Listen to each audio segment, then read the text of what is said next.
of self-determination, tribal sovereignty, and all the issues that affect us as two-leggeds.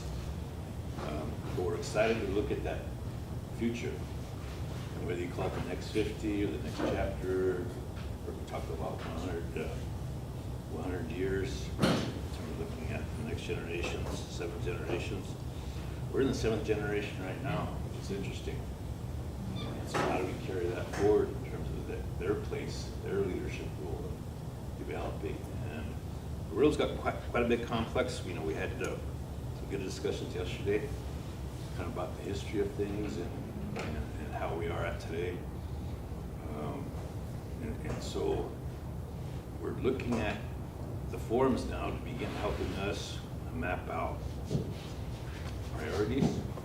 And the big question is, there's a ton of needs, and as a university, we've done the outreach, we've accomplished accreditation, we've secured international recognition, and just some tremendous things, exciting things happening. We've got a state legislature that's meeting. Of course, we've got congressional people that are still trying to sort out leadership roles, but we've been trying to talk about the future and leadership development. And so we're kind of phased and poised at how can we change our academics, how we can change our support programs into real life issues. The books are good, and that's theory, but the outreach into the communities and striving toward what people want for priorities, and again going back to the question, what can the university do versus what can the tribe collectively do, because we just don't have all the resources. And while the need's there, we've had to prioritize, but now we're at a point now with the crossroads, if you will, where we're looking at expanding our academics, in particular in their workforce development, and so we're excited that we're kind of moving forward into this new era. And the pandemic took us into technology. It really introduced us to technology and its advantages and the challenges that represent us here in rural America. But we're doing online now, and we're talking about how do we expand our program offerings, how can we expand enrollment. We already know that our graduates want the next level of degree. And so quite frankly, I'm excited. This isn't an old story, this is a new story, but I know we had a Prairie PhD program with South Dakota State University, and that resounded into getting some people with credentials. And so we're looking at that question really hard. We're also looking at current issues. Yesterday was wellness and mental health wellness, but again, the bigger picture is how we take care of ourselves as two-leggeds holistically, spiritually, physically, emotionally, intellectually. So we know those things, but our strength has been to reach back with traditional knowledge. And yes, we've lost some, but cultures evolve. And today's world is so complex, and we have to put it in perspective. So that's kind of what I'm going to ask our presenters to do, is to help us highlight, you know, what work you're involved with, and maybe offer some suggestions about this question about tribe versus the university. And the answer is easy. We all got to work together. But how can we do that? Because there's only so much time in a day and only so many horses to run the race, so to speak. But to make those issues relevant is kind of the intent of this morning's conversation in terms of key issues. And we were, interesting enough, had a visitor here back in October. The Secretary of the Interior was here and raised a question about the impact of boarding schools. And when we talk about mental well-being and just well-being in general, historical trauma, all those issues that affect us individually as well as a family, as an amigate, as a community. And so that Indian boarding school experience, it's a real life issue, very emotional, and yet we have to recognize it for what it is. And of course, the solution has been how do we heal ourselves, how do we recover ourselves? And many of us have been through the challenges as two-leggeds. So today's discussion, this morning's discussion, like I said, just try to capture some key issues. And we're hoping to walk away with input into your thoughts, your perspectives, your work, and then incorporate that into our strategic plan. With Ted Hamilton coming on board, almost a year ago now, we've been working hard, rolling up our sleeves and looking at a strategic plan. And it isn't just about money. We say we can't do it unless we get money. That'll take us nowhere because it's the same old same. We got to think out of the box. That's why the partnerships and collaborations with the tribe and other stakeholders become so important. In leadership development, we want to revitalize the Scott Border Leadership Institute and begin capturing both late high school students as well as those coming into college, and then our graduates. They serve as ambassadors, they serve as mentors, they serve as inspiration about how we got to move forward. So with that, then that's kind of the outcome of the day here. I'm gonna have to apologize about leaving this afternoon, but Ted will be here, and hopefully he's there, and be able to kind of finish this workout. I want to invite you to the rest of the week. We got some of our, like I said, our traditional activities going on. But I've heard so many comments, and with gratitude at Centase, bringing it back, the Founders Week, the Wachipi, people coming together, and it's a good opportunity for us to gather up and be careful. But yeah, people who got a smile on their face, and but dare say it's supposed to be 30, so we'll go from Snow City to Lead City. So the challenges of transportation and flat tires and dead batteries and all those things, we'll have to kind of continue. Getting stuck. Into March, but right now that's kind of the lay of the land, and I'm really glad to see you. And let me just reiterate that time's so precious. And I know some of you got schedules and you got work to keep up with. So again, I just, time's so precious here. I want to thank you for your time, and let's go ahead and get started. Ted, do you have any other remarks? Okay, let's go ahead and go on with it. We're talking about organizing. You know, a couple of the key issues stemming off the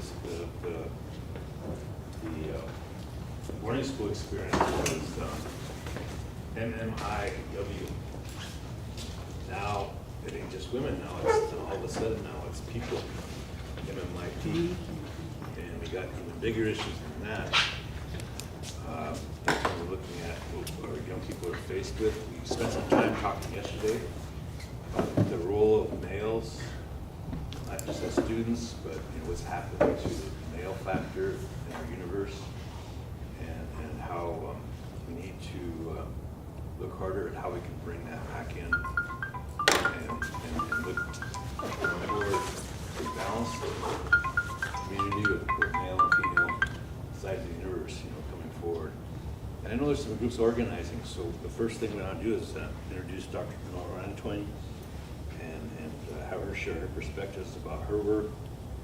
And she's worked here before, so she's very familiar with the culture, if you will, of higher education, which is a little bit different from K through 12. We have a tendency just to throw everything in the box. There's different worlds here, and I'll agree to disagree, but in some cases we just need to educate ourselves in a better way about the world that we're dealing with and moving forward. So, Dr. Antoine, I'm going to go ahead and let you kind of take forward, because I know you got things to do. But we're glad you're here. Thank you. Maybe Roger, do you want to help me hook up the phone? The cable in there. As we're getting set up, just want to share, we were planning these, trying to figure out how these forums are gonna work. This is our first time doing it after the pandemic. Before the pandemic, it was just all the classes that were on campus would just let out, and people would be at the gym milling around. It would be a conversation, a speaker usually, and it was kind of a more organic experience because there were so many people on campus at the time. Now, most of our instructors and students, in the morning at least, are not on campus, and so it makes this forum a little bit different.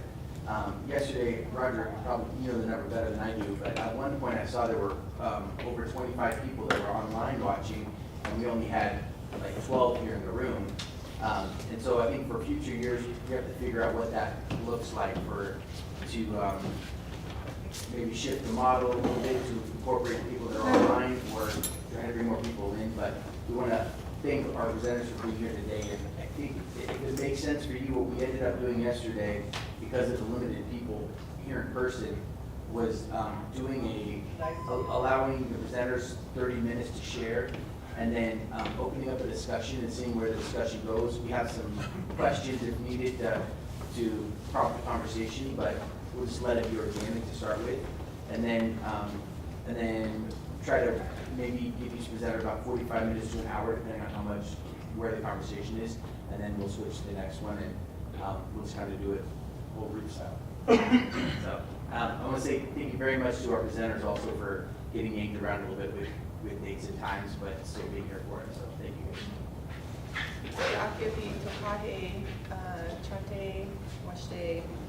My name is Nora Antwine. I'm happy to be here. Want to thank the leadership of the university for inviting me and my colleagues here who are going to be following up after me. I work for a national nonprofit called Leadership for Educational Equity, and I do a number of different things, but one of my most favorite things is to support an organizing body called For Rosebud.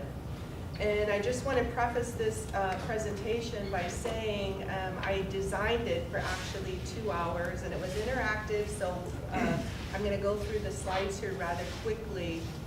But my first question is, what types of change do we want in our community? And I know Bill had mentioned some of the things already, which are very broad-based changes. But I think we can all list like a big list, develop a big list of changes that we all want to see in our community. And one of the things that we know as community contributors, all of us, is that we've all attempted change by ourselves. And I don't know about you all, but very few of those changes that I've attempted on my own have not been successful. We've all gone to different meetings and spoke our truth and what we wanted to change, and it feels like we kind of get tapped on the head and say thank you for coming in, and nothing really changes. So what I do in supporting For Rosebud is to generate more inertia, more thought around making and approaching systemic changes. And so today, I think we can agree on that our community needs change, and wants change, and deserves change. And because of our time together, I hope that you'll walk away with a new understanding of what is possible. We've all heard the comment and adage, all talk and no action. I hope after this very short presentation that you'll have a sense of talking is important, listening is important, and then taking action is important. And so I hope that after this that you'll have some insight on how that can happen. And so I encourage you to be active listeners and be open to some new ideas. So a little later on, a colleague of mine, and just mentioning not just For Rosebud, but also 4 directions. Another 4 is a good number, as we know. So 4 directions is directed and led by community members OJ and Barb Siemens and a team. And they organize on a national level, so I'm hopeful that he'll be in later and he'll talk about 4 directions and a lot around voting advocacy. So today, I want to talk a little bit about 4 Rosebud and want to recognize too Matt Wilson, who's one of our co-chairs of 4 Rosebud. So any other questions too can be directed at Matt. So what we're going to do here briefly is I'd like for you to understand organizing. Kind of a beginning step in organizing is what we call individual relational meetings, and then how to get involved. So organizing is really about building power, and the way that I, and probably you, understand power is also being the recipient of power, and sometimes that a power might feel abusive or condescending, when we go to state ledge and testify, all the social studies state standards that are happening, it kind of can feel disempowering. And the way that we define power within an organizing, and there's all different kinds of ways to organize, and so this is one way. How colleagues at NDN Collective organizes different, how the Native Alliance teaches organizing is different, but the way that we define power here is the ability to act. And there's different kinds of power, and the way that 4 Rosebud ascribes to is more the relational power, and I think that really is aligned to our culture, so that the people that we talk with, the decision makers that we want to see things in a new or different way. We approach decision makers as relatives, so power with, it's very social. We hope that our discussions are fluid, we don't have a rigid or fixed outcome. And so just to understand power a little bit, there's different kinds of power, public, private, and civic, and 4 Rosebud, 4 directions. Our values are different, that we work in community, decision makers are relatives, we want to treat people respectfully, and the power that 4 Rosebud and other civic organizations wield is because of organized people and a collaborative effort. So we understand that power is, again, misused, and there's kind of a couple of different ways to think about power in terms of being in tension. There's the world that as it should be, and how we want things to be. We want people to love each other, respect each other, and all our children get all the services and education and be treated in such a way that they're not like a cookie cutter from somebody else. And so that's the world as it should be. Unfortunately, there's the world as it is. And so we have to recognize that people wield their power differently, people have different self-interests, and relationships are different. So getting to 4 Rosebud and its power or influence or place in community is really based upon how it connects with people. And we do that by talking to a lot of people. And again, I reiterated earlier that all talk and no action is only part of it. We do have to talk, we do have to listen, and we do have to act. And so building relationships is part of what we do, and is very aligned to, I would say, Lakota values, all the values that we know to be true of respect and collaboration and family. That's in service to our values. So the beginning step of organizing is what we call an IRM, or a one-to-one, and it's a face-to-face meeting that is set up 30 to 60 minutes, and it's a way for us to get to know somebody, to build trust.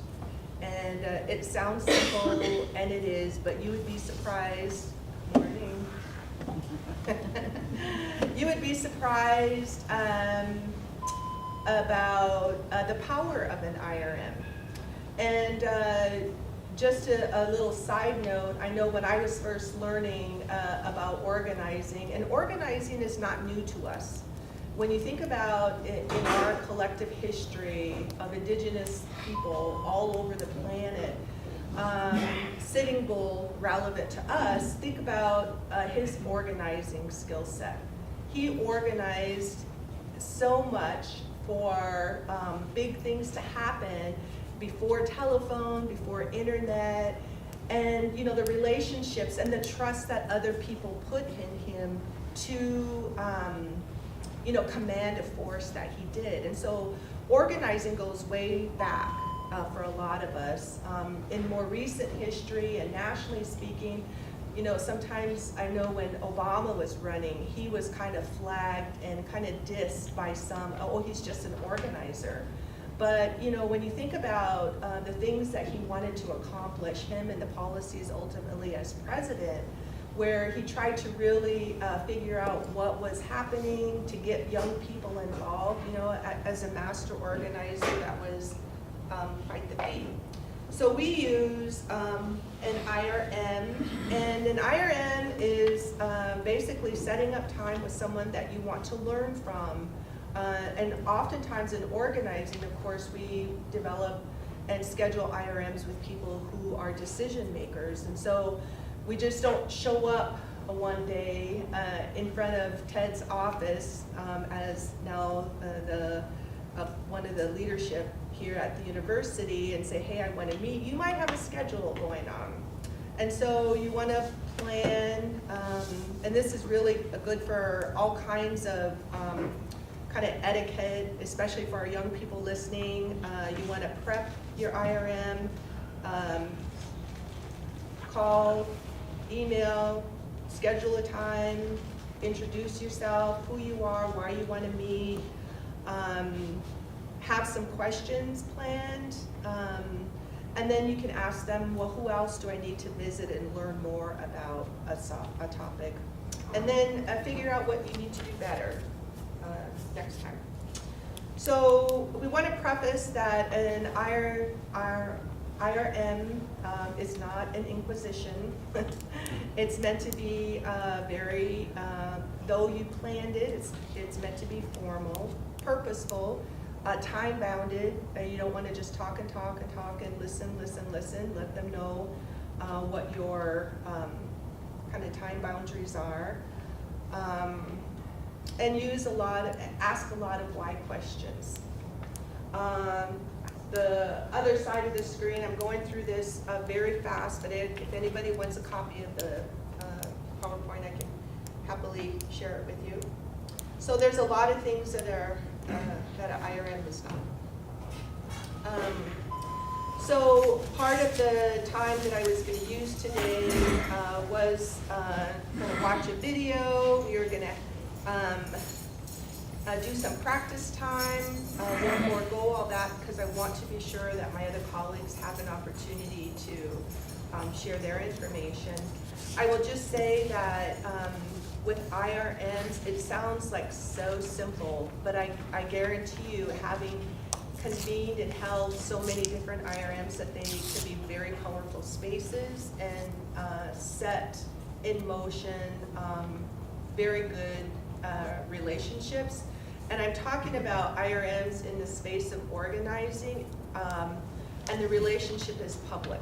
So that means that you want to act in some way together. So here was the practice.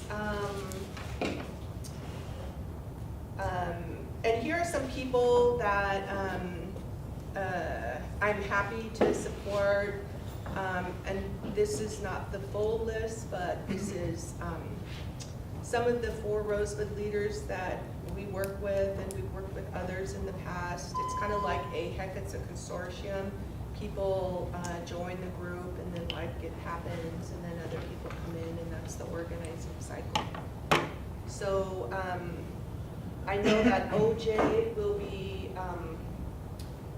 be here shortly. Hopefully we can have time to bring him on when he gets here.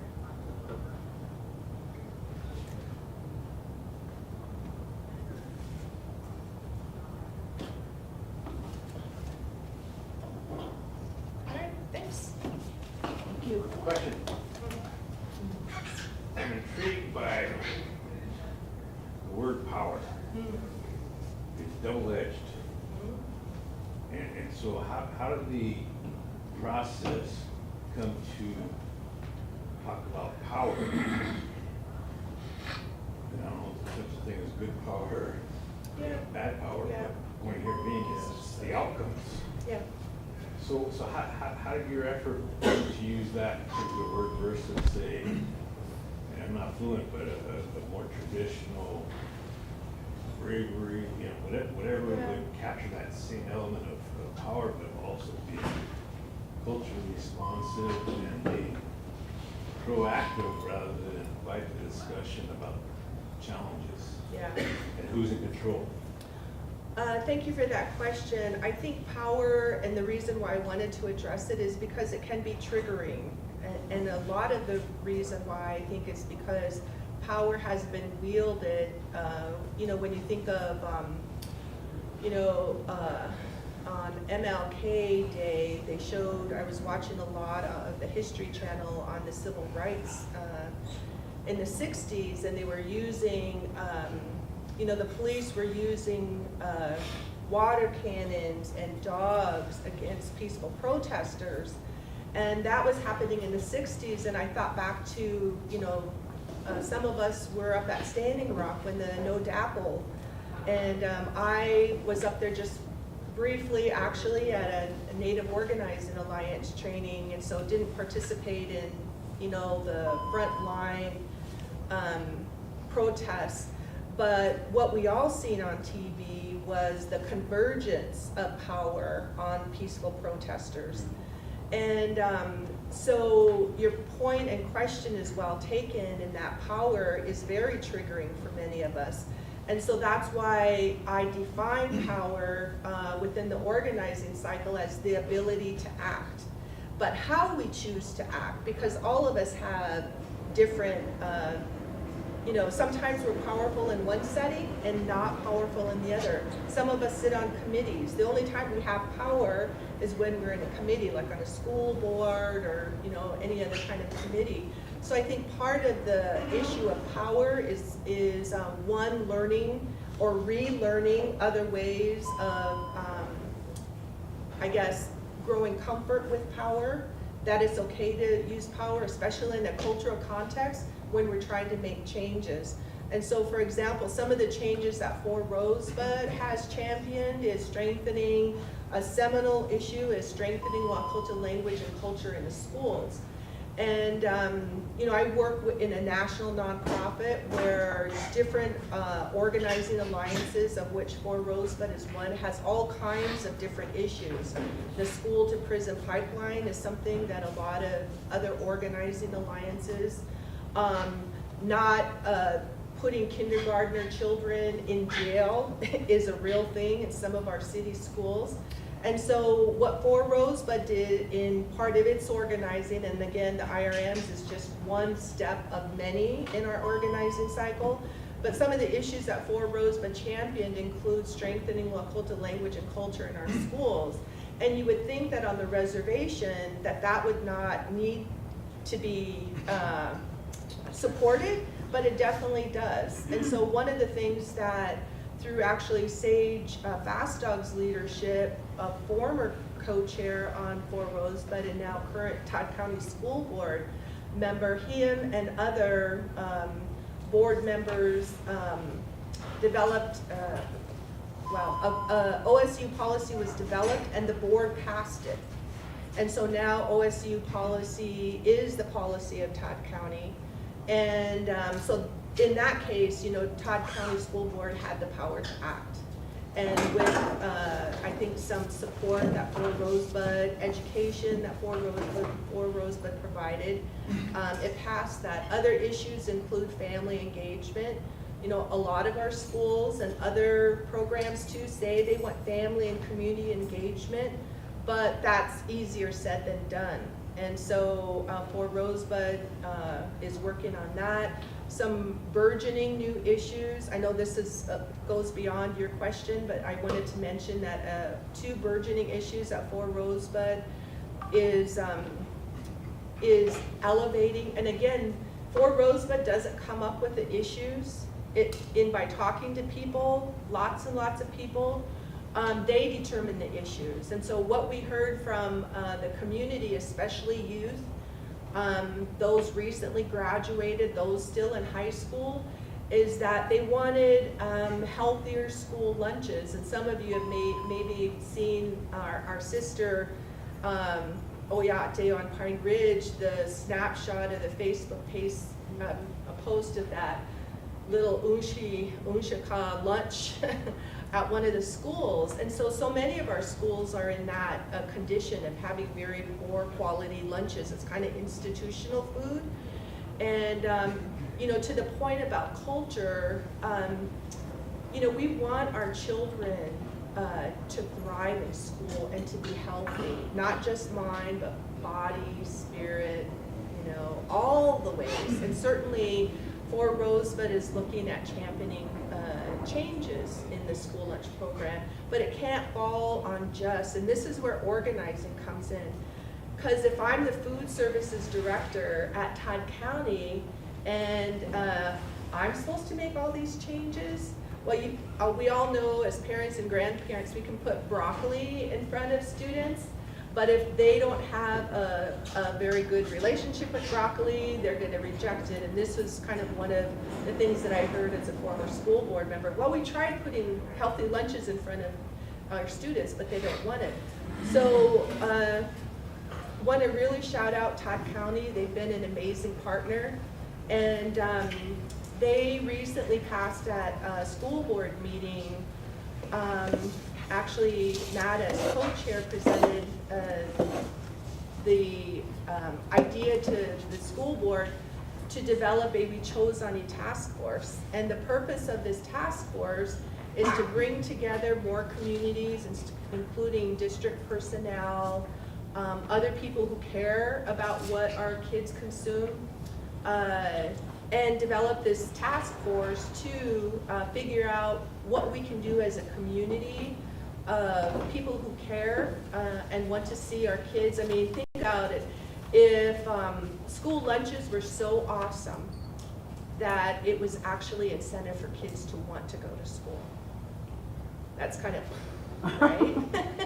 Because right now that's not the case, and a lot of staff don't want to eat there. And so lots of exciting things to come, but that's the power of organizing, getting out, talking to people, figuring out what they want, and then bringing in stakeholders and people who care about an issue. So it's not all talk, a lot of listening, and then action. So we need to get to the policies to change some of these things. And that's where the power is. I mean, but we all know too that a policy is only as good as enforcement.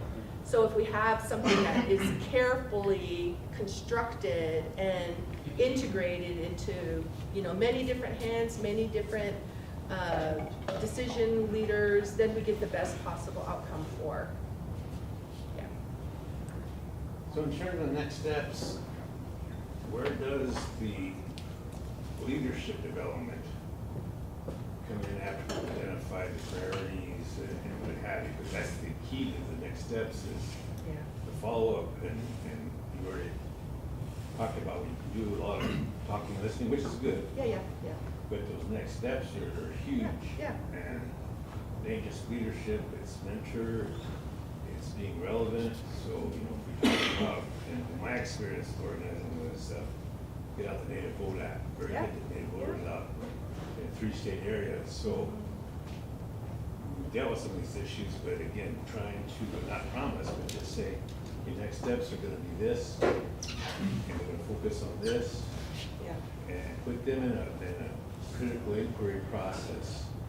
I think what I've learned in organizing, I was at the university here for almost 20 years, and really appreciative of all the things that I learned, and And quite frankly, as a faculty member, like in hindsight, because you can think back after you distance yourself. And I think one of the things in terms of what you're talking about is leadership is, our faculty are leaders. And many of them whom serve on boards, on other committees, they're heads of families. And so I definitely believe that faculty and teachers are leaders and often are not given the voice that they deserve. And so that's a big thing. And I think that, when I was faculty here, I think I just kind of kept going to school because I needed to kind of grow this fire in me. And so that's how ultimately, when you were up north and were so kind to invite me in as a researcher. So I think that faculty, are our best and under-resourced asset. And, as an educator, I really worry about the state of education. Because I think that, you preface this meeting by saying, what could we do different? How could we teach different? And I think and maybe someday when I go back into the classroom, I would teach completely different. And it would be like project-based and not, the only people that are really benefiting from the way that we all teach K-12, higher ed now, is the textbook industry. We spend way too much. We shouldn't even be buying, in my humble opinion, textbooks anymore. I think if we can make education relevant to what people want to learn. You talked about maybe growing, in a graduate degree in leadership. Support students who want to learn real things and who want to make real change.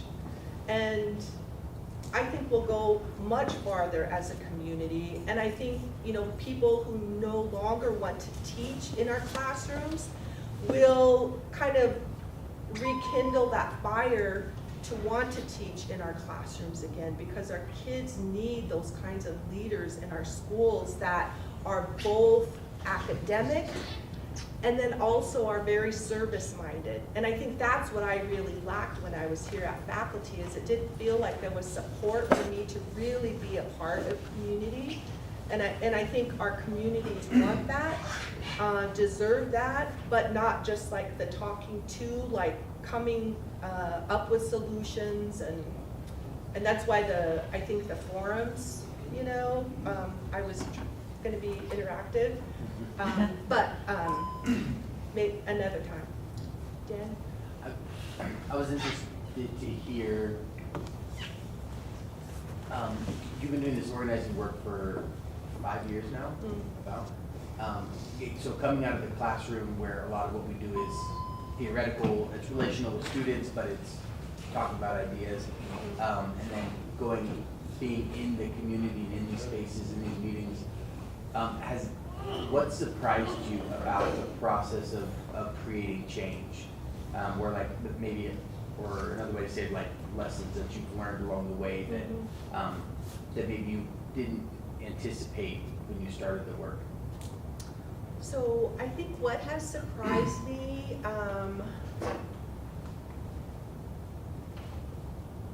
is the resistance to change. And I can think back as an example, when I was at the university and I was doing some outside work with Indigenous peacemaking, so as an example. So I was involved with a small committee at NARF, the Indigenous Peacemaking Initiative Committee, which is still functioning, and so that was my inroad into peacemaking, which ultimately became a conflict management class here at the university. And at one of the meetings, very early meetings, even before I got involved with NARF, there was an initiative here locally where to try to get more Indigenous peacemaking into into our mental state, I think, and then also into institutions. And what was surprising, just as I was listening, is there were a lot of native trained attorneys in the audience. And they were all very resistant to the concept of indigenous peacemaking. Let's give grace here. It's not a shame or blame thing, but think about all of us and the credentials we bring. We are tied to them, they're part of our identity, and they're precious to us because we worked hard for our credentials, right? Our status. And so these relatives were no different. You know, they went to USD law school, you know, other law schools, and they said, well, we don't really think this will work. And, you know, some court personnel said, well, peacemaking belongs in the home. And, you know, some of our attorney relatives were saying, you know, when I grew up, it was grandma and grandpa, you know, that kept the peace and that remedied conflict, and they were absolutely right. But the contemporary experience was that on Monday morning, if we're in a conflict, we run to the courthouse because we want to be the first one to sign a complaint. And so the courthouse actually became the Unchi and the Mala. And so that was sort of the lived experience. And so all that to say that the resistance to change is real. And oftentimes it's tied very directly to our jobs. And so when somebody comes in, whether it's, you know, the NDN Collective or Native Alliance, 4 Directions for Rosebud, and says, hey, can you take a different look at this? Then people, let's take the food services director at any school, anywhere, they're gonna say, we're a public school, these are all our regs and regulations, and you're asking me to do what? You know, have a garden next door, or have a medicine person come in and pray for our food, you know, so it's real meaningful substance for our children. You know, it just kind of is just so mind-blowing. So people really hold on to this notion of who they are because of very real, tangible, I mean, I don't want you to mess with my job because that's what contributes to my family household. So that's a real barrier. So the challenges, I think, and the way that we operate, that I support for Rosebud and organizing here, is much more relational than other ways that other organizations, because we recognize, you know, as Cheryl and I were talking about her mom, and happy birthday, Lydia, today. And, you know, there are so many that had such terrible experiences with boarding school. And so this whole idea of education is really a trigger too. So there's a lot of work that we need to do as a community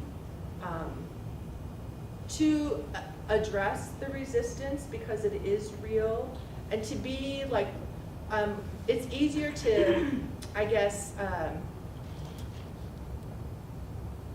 if you want to go fast, go alone.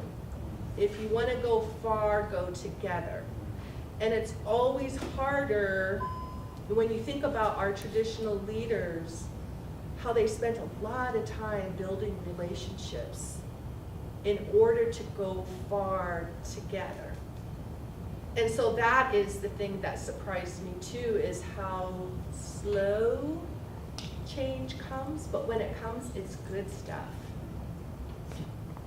Nora, do you think a lot of that is fear within ourselves and our people because of everything we've been through? Though the change is something different, and like it affects you.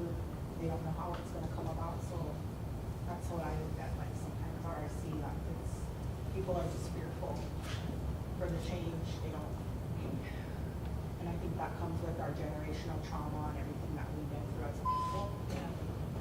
You know, my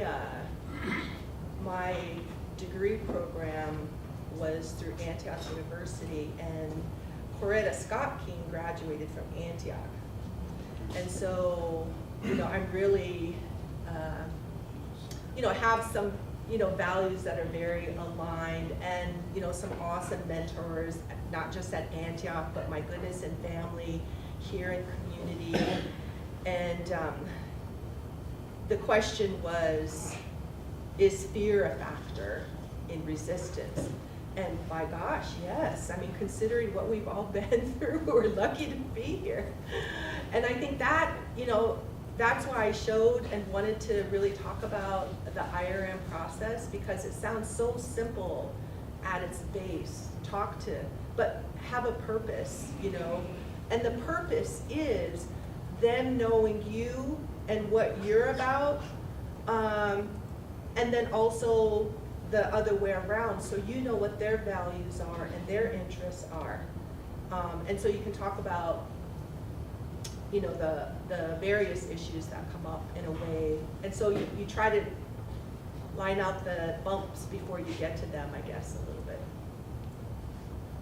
One more, last question?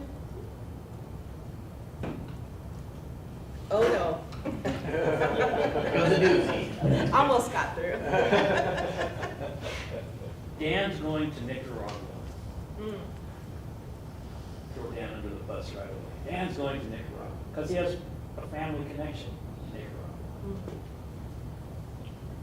And internationally, there is a serious conversation going on worldwide. If you look at the literature around the world. And Dan made a statement the other night. We were eating dinner during a blizzard. Well, I thought it was a blizzard.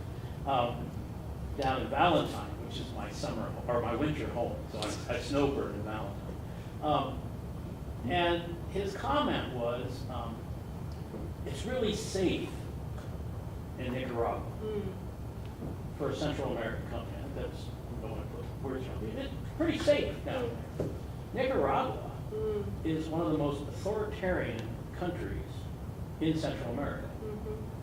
There is a very serious conversation in this world that the people who are authoritarian will say that if we look at the standard of living of people in authoritarian countries, their standard of living is actually better.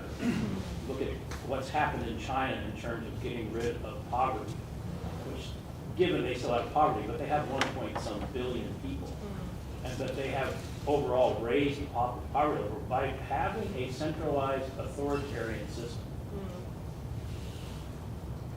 We have a cultural construct which is very democratic, but it has layers of that authoritarianism on it. So yesterday I was here and they were talking, Jim Green brought up a question in terms of language. Well, if there's a language instructor who has 50% of the students who are not learning, should we go do some remediation of instruction with that language instructor to help them learn to teach the language better? But he didn't ask the question, how many people in that class are coerced into being in that class? Our K-12 systems are coercive systems. You don't send a child to school, you go to jail. And there are those. So in the change discussion you're having with people, how are you addressing that fact that they may think this is what we want? The idea of the conversations with people, it is slow. But at what point do they recognize that we either have to deconstruct the whole authoritarian system and create something that may be better, but is the may be better going to really work at scale? So these are complex issues, and I don't want to, so I'm really curious as to how this then goes into change, because you can put somebody out and say, okay, you focus on school lunch. I had a student and a grad student at OLC once who said, I'm going to make sure every student eats organic food, and then I gave her how much money they got per plate in each school, and she had to go out and figure out how she was going to do it. And by the time she was done, she was feeding kids hot dogs and macaroni and cheese. So how do we deconstruct some of those authoritarian processes, but not throw out the ones that may be improving the standard of living for the community?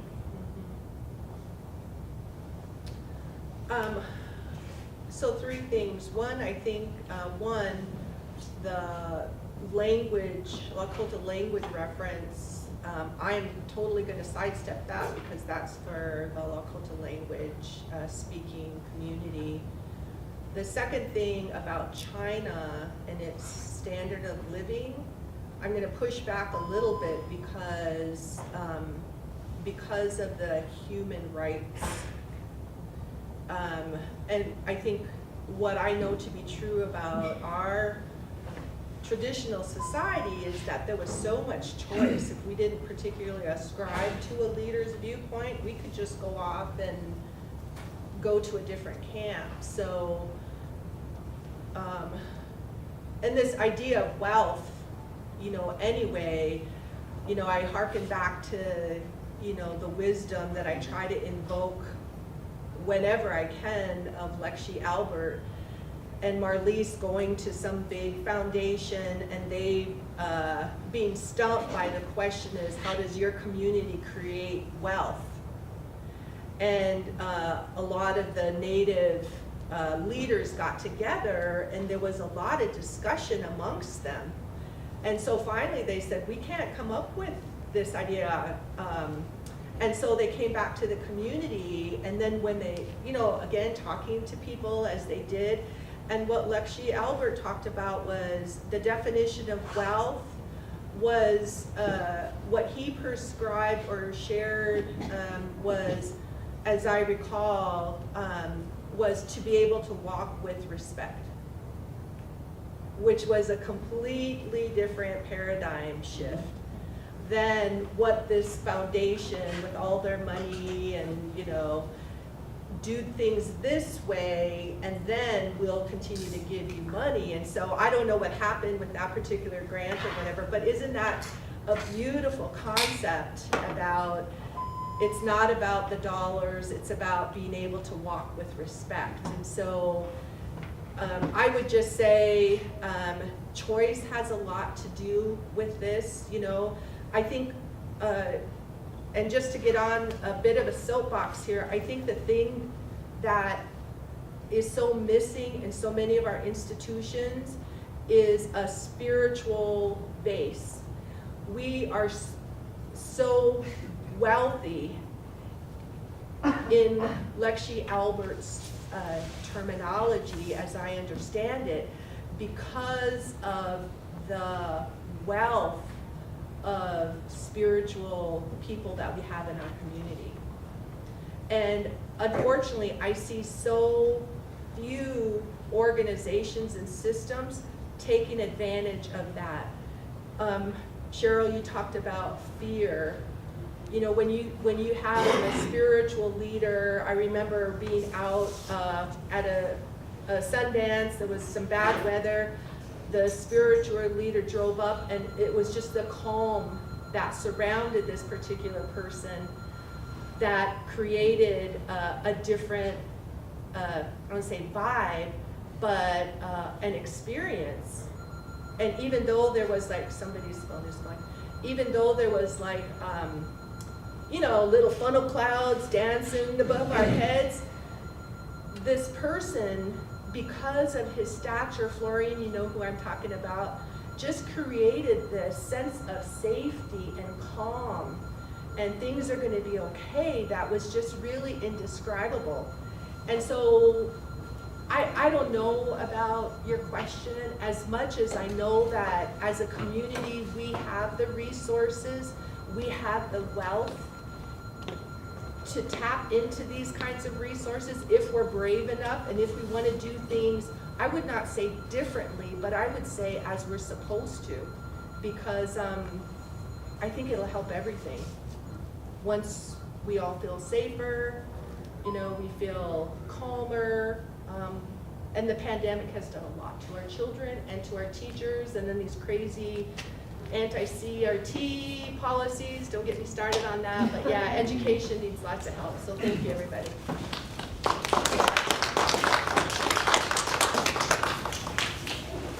Thank you, Nora.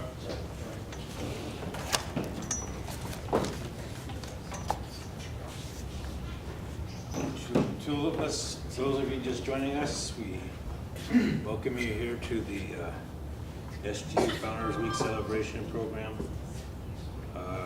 This morning we're taking on key issues and looking at the bigger picture of how the university moves forward with what the community need and initiatives are there, and then working in stakeholders. And really impressed with what you're involved with. I got a lot more questions, but I'll save those for later. But she talked about organizing our ancestors. They were always organized. They used the gifts of Mother Nature to choreograph every season. They knew when there was going to be 4 weeks of blizzards here. Not which date it's going to arrive. They knew that there was something in the wind that we had to prepare ourselves for. And we've since we relied on others to take care of our business, when in fact we should be preparing on our own. So the organizing, I'm going to shift gears here because food sovereignty is pretty important. And several years back, and we talk about food sovereignty as if it was a new issue, and it's always been there. But the Kellogg Foundation put together a forum up there in Chamberlain, and about 200 people of all different walks of life came together, and we went through the whole process, talked about food sovereignty. But I'll never forget, after trying to keep it simple, but culturally relevant, but just keeping it simple and to the core of what food sovereignty was about. They processed us all at the end of the session there, and they said, what did you come away with? This one young man, he says, I came in here, I had no clue. I had no clue what this deal called food sovereignty was going to be about. He says, but I've listened, people shared, I thank them for sharing. And he goes, I'm walking away with the idea that food sovereignty takes me back home. Takes me back home. And there's several elements of that. That we have land. We're blessed with land, we're blessed with resources. So how do we utilize those resources as our ancestors did and not overkill, not take more than what we needed? So there was that mindset. There was always organizing. And when it comes to preparing for the future, nutrition, preservation of food, all came to being. And here was the kicker. He said, that's only part of it, he said. We grew our gifts from the garden with a prayer. We always start with a prayer. We always end with a prayer. We always acknowledge the other side. He said, part two, he goes, the raw product. My missus, she baked bread and whatever organic type of ways, you can put it all together, but bread, preservation, whatever like that. And she cooked. And when she cooked, she always said it with a prayer. And then you had the food itself. And the food was put on the table, wherever, with love. With love, that power of love. And he said, you put that all together, he goes, I believe that's what food sovereignty is.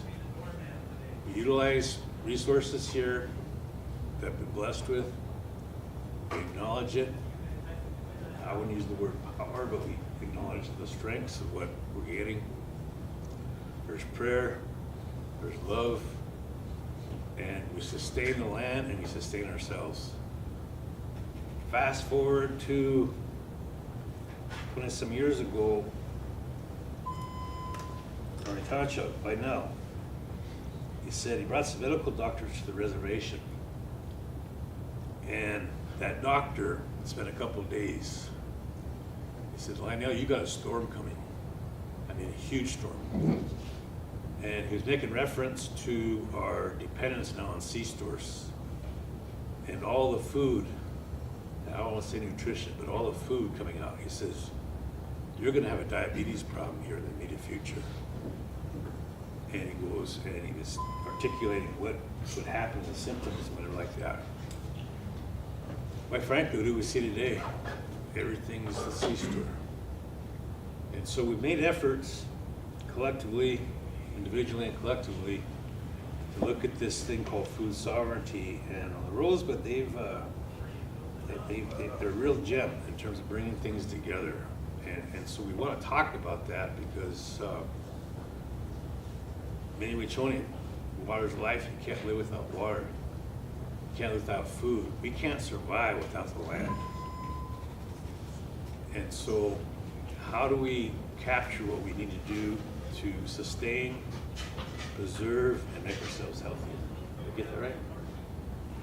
I'll turn it over to you, Matt. Go ahead with that introduction. Thank you again for being here.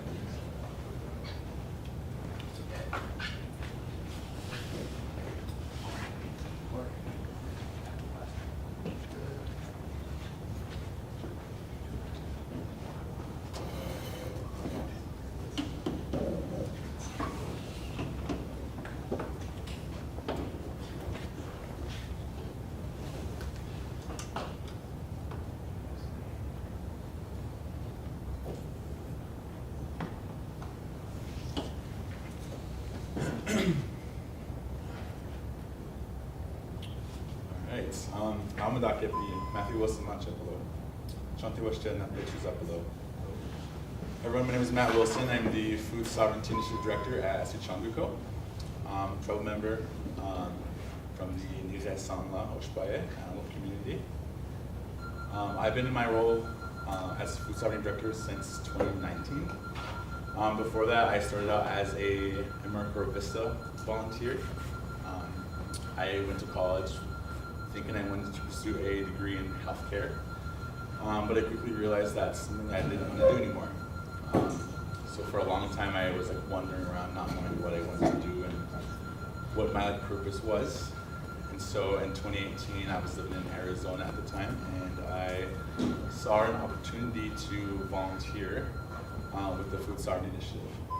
And I came back in June of 2018 and started.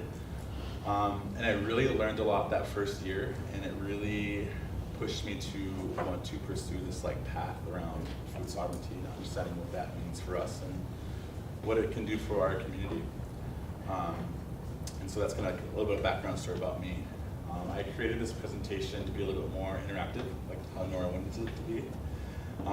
So I'm going to try to do that with you all, and I hope you all can participate with me. So I'm going to start off with a game, actually. Has anybody heard of The Price is Right? Yeah, The Price is Right. I think do you remember Paul Parker? I believe was the host at one point. But we're going to do The Price is Right game, and we're going to look at different grocery store items and seeing the cost difference between on reservation grocery stores and off reservation. And let's see if you can notice like what the differences are in terms of pricing. So the first one is going to be 1 pint container of blueberries. So we have Bowie's here in Mission, and we have Henderson's in Valentine.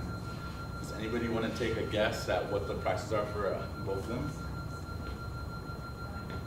I would say $4 at Henderson's and $6.50 here. Okay. Anybody else? I would say about $3.99 and then about $5.50 here. Okay. Also, just to let you know that these prices were recorded back in 2021. They're probably changed now, but Worse now. Oh my yeah, gosh. worse now. I was talking about yesterday. Yeah, okay, Yeah. well, So- 2021, what do you think? Yeah. I didn't get a chance to update Back this to this 40%. past weekend. But yeah, so you'll get get an idea of like what the prices were back then. It's still relevant, I think, to today.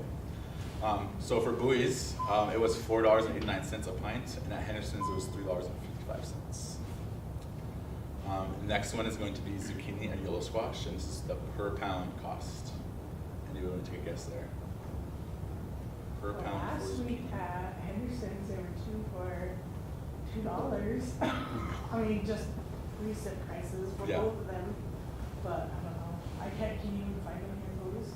Sometimes you can, especially in the summer, but for the most part, yeah, they're not really existing. But they were available at the time that we went around and recorded the prices, and we got $4.19 per pound at Bowie's and $1.50 at Henderson's. Next one is ground beef, and this is just like a 1 pound tube, 80% lean, 20% fat, per pound cost. Anybody want to give a guess? Just per pound. Yeah. So, I don't know, like around 5 at Henderson's, like 6.50. Bowie's was $3.10 and Henderson's was $2.70. And again, this is in 2021. So, So I'm yeah. living in survival now, so. I know. Next one, buffalo meat per pound. I chose Walmart and Turtle Creek per pound cost. Daniel, if you have an answer or response. $6, Bob. All right. $6 for Walmart, $8 for Turtle Creek. Okay. What kind of meat? Buffalo. No, what kind of meat though? Ground, sorry. Oh, ground. Yeah. And so this is a true question, actually. We don't have buffalo available at Turtle Creek, but the Walmart price in Pier was $11 per pound. Frozen pizza, and this is a Tombstone Deluxe original. Bowie's versus Henderson's. Does anybody want to guess at least who is higher, Bowie's or Henderson's? Say Henderson's. Actually, it's different.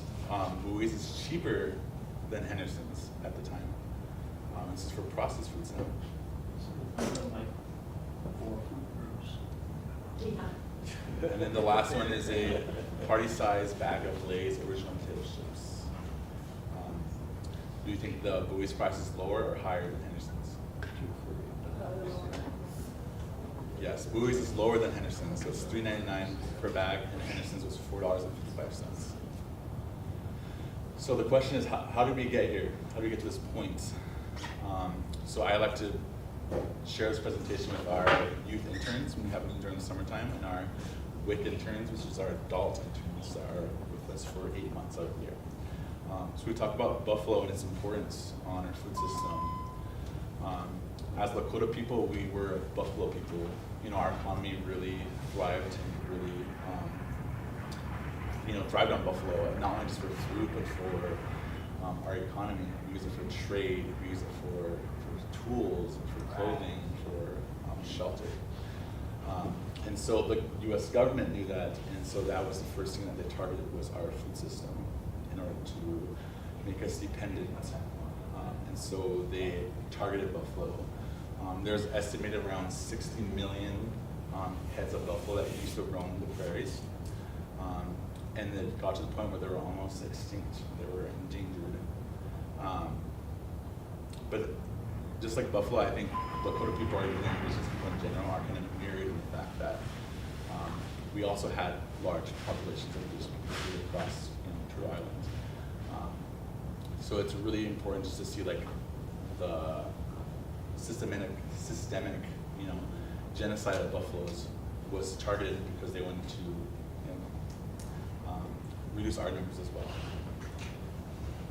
We also were forced onto reservation systems, and we were again dependent on rations.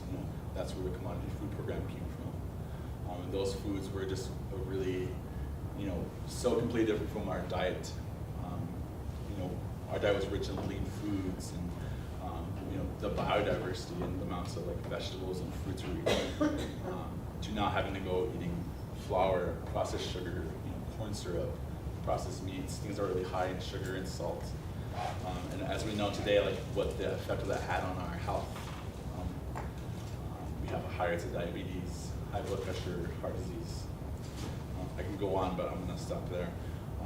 And also a loss in our traditional ecological knowledge. traditional food knowledge. We were so, our food system was so diverse and working in concert with nature.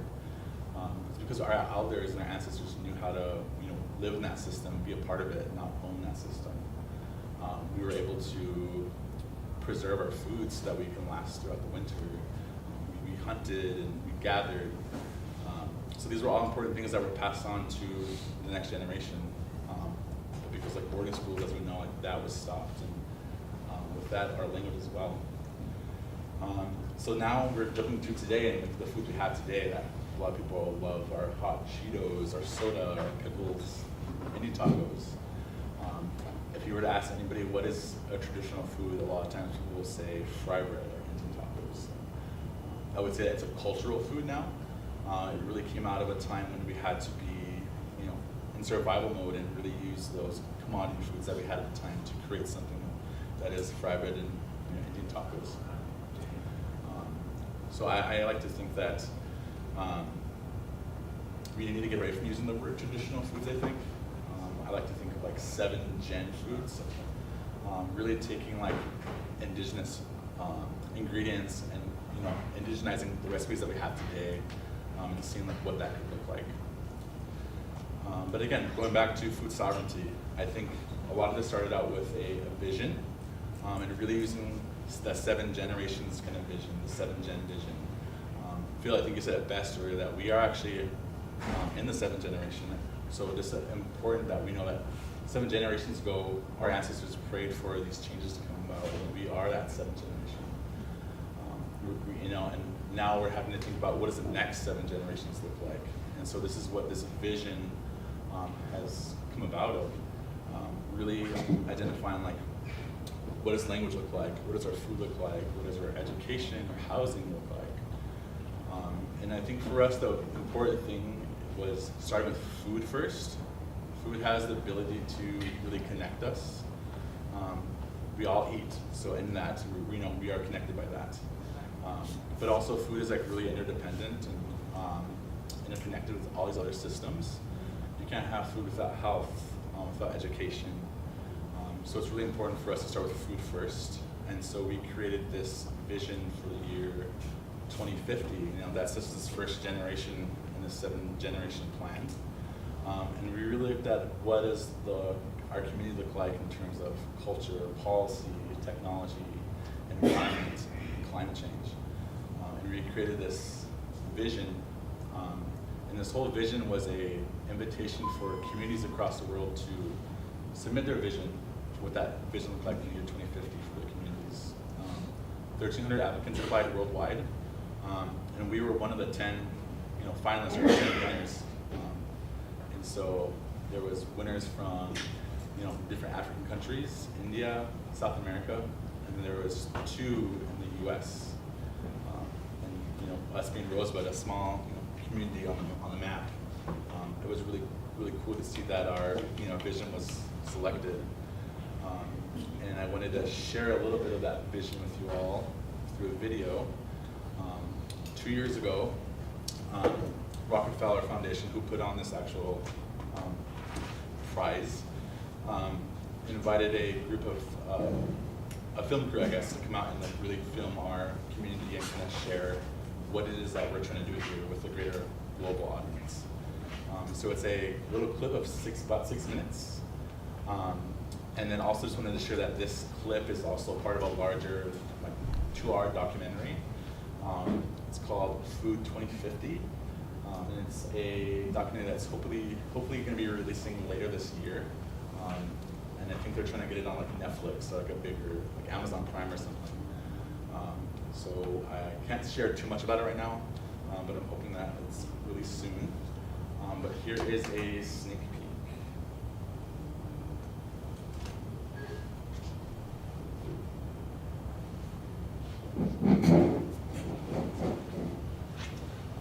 Anybody know what that sound?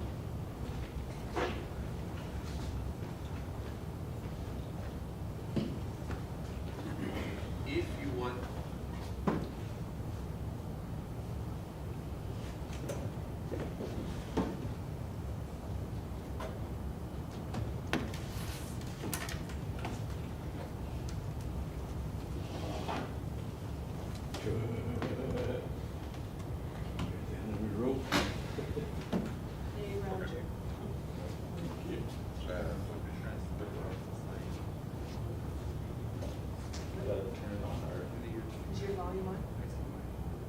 food sovereign, being happy, Oppress another society.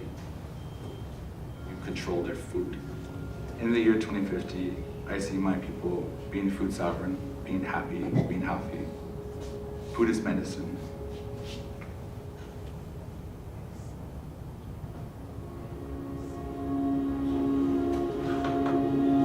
Being Lakota is it's being proud of who you are.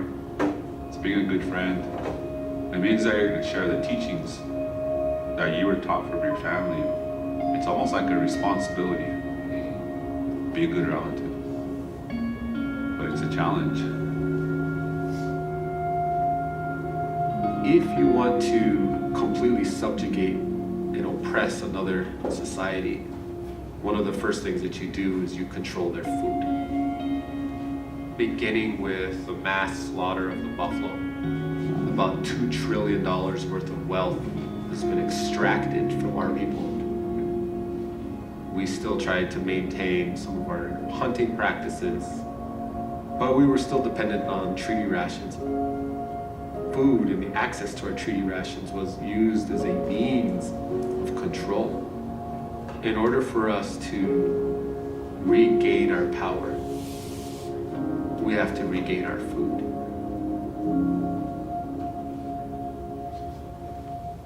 The currency of the food system here is that there are really only 3 main grocery stores here on the reservation.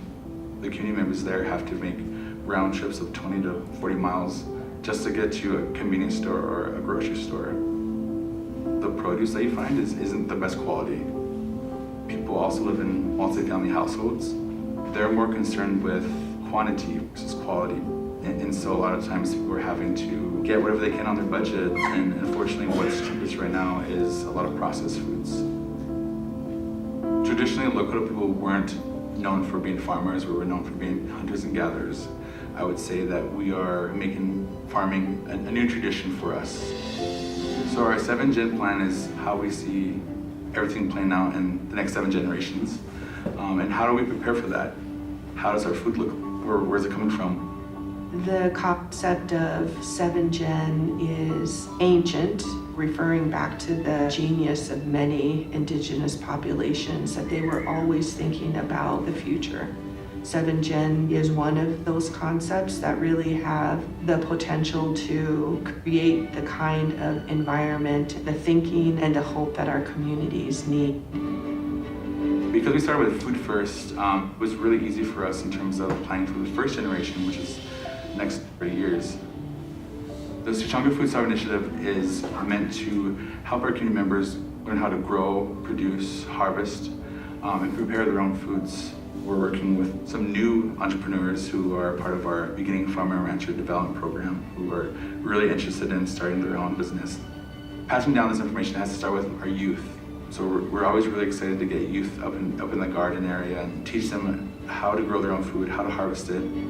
The garden is a place for gathering and for teaching. We also have a geodesic, geothermal greenhouse. We were able to grow some of these exotic foods that we would normally have to get shipped in from other countries and other parts of the United States. And so for us, this is just a way to reclaim some of that system that we aren't normally a part of. And what we're trying to do now also is adding the regenerative piece to it and making sure that we're not putting chemicals into the ground. We're always really trying to leave the land better than how we found it. Food is medicine. And so we are really trying to change people's mindsets and perspective around food and really trying to build that connection with food again. It's really supposed to feed your soul, your emotional health, your spiritual health. That concept is what we chose a name, so it's like all-encompassing health. Our vision to create a sustainable, regenerative, culturally appropriate food system for our people in the region by growing our own food, by embracing regenerative agricultural practices, by bringing buffalo back. Those are the kinds of solutions that the entire planet needs. And if we can do it here, in the 3rd poorest county in the entire United States, we can for sure do it anywhere in North America. And I believe that we can do it anywhere in the world. So in 2050, I really see a lot of housing projects. I can see more people doing buffalo harvest. I can see schools having community gardens and greenhouses. The orchard that we had planned really blooming and blossoming. Grandkids working with their grandmothers and preparing a meal for their family. I would probably be cooking with indigenous ingredients. In the year 2050, I see my people being food sovereign, being happy, being healthy, being good relatives. Being Lakota is it's being a good friend. It's being proud of who you are. Be a good relative.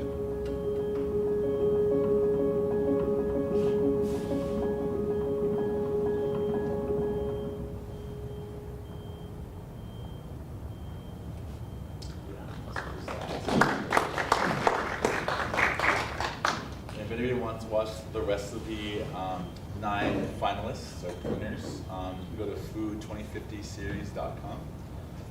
It's like a little like Netflix style website. You can watch the other videos as well. We're going back to this. So I guess I don't know how, if you want to answer this, I might just move on. But, maybe just like real quick, what are some emotions or feelings or images that come to your mind, after seeing like this future or this like video? Anybody can start? I'm encouraged. And my optimism went to another level now, especially with the focus on our youth. That's my immediate good feelings about that. Yeah. It makes me happy for us, because you guys already planted the seed, so now we basically just have to move it. It makes me feel happy to see that we're moving in that direction. For future generations, hopefully will be there is that growth. Yeah. Yeah. Anybody else?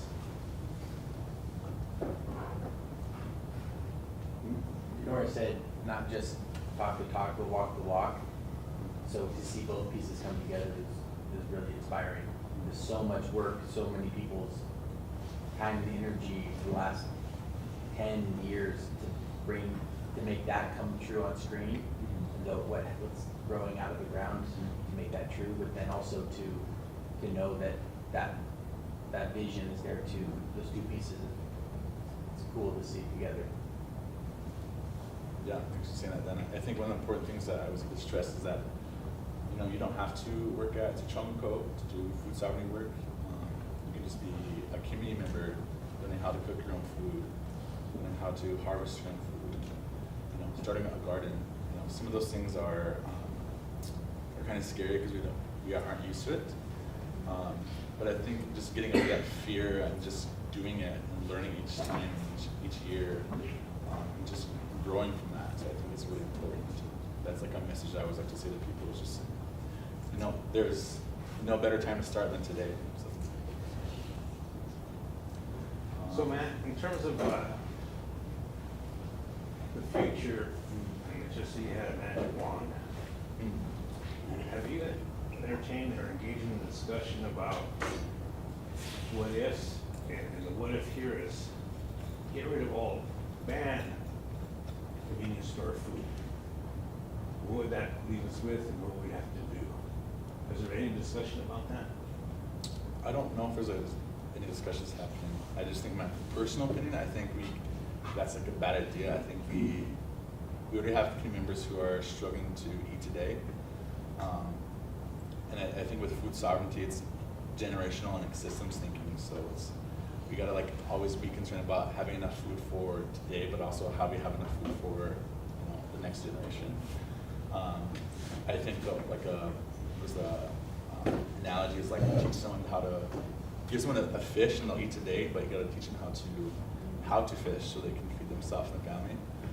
But I think even taking that step further and making sure that we manage the waters that those fish are coming out of, so it's not being polluted, making sure that we're not over harvesting. So I think that's what we're trying to do, is always trying to be in that balance of knowing that we have needs today over people, but also we're trying to make sure that we can transform these systems for the future. And I think going back to convenience stores, I until we have food that's healthy and that's accessible and affordable, I think those are always foods that are gonna have to be there. And I think it's for us to really start transforming those systems so that we can make it more healthy food more affordable.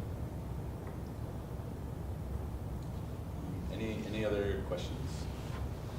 Do you think there'll be a time when the people that are growing our vegetables here will be able to like put it into our local stores? Yeah, I think that's really possible actually. I think one of the things that we're doing with the Food Stop Initiative is creating markets. And the easiest way we've been able to do that is do direct to consumer markets. There's less like regulations on like where those foods are coming from, and so we are able to source local and sell to our people at the farmers market. But one of the biggest untapped markets is our school systems. We have so many amounts of funding that's going towards lunches, and a lot of times our schools are procuring those school meals through like Cisco and other big distributors. So why can't we take some of that, that funding that's used towards school lunches to support locally? And I think with for Rosebud in we chose in a task force that we're doing is really going to explore, what are those challenges and barriers that prevent us from doing that, and also what are the opportunities out there right now that we can start exploring and pursuing. So I definitely think that's very possible. I think it's just shifting our minds and taking the chance. I think what Nora said earlier is that a lot of people this has never been done before. I mean, it has, but not in our lifetime.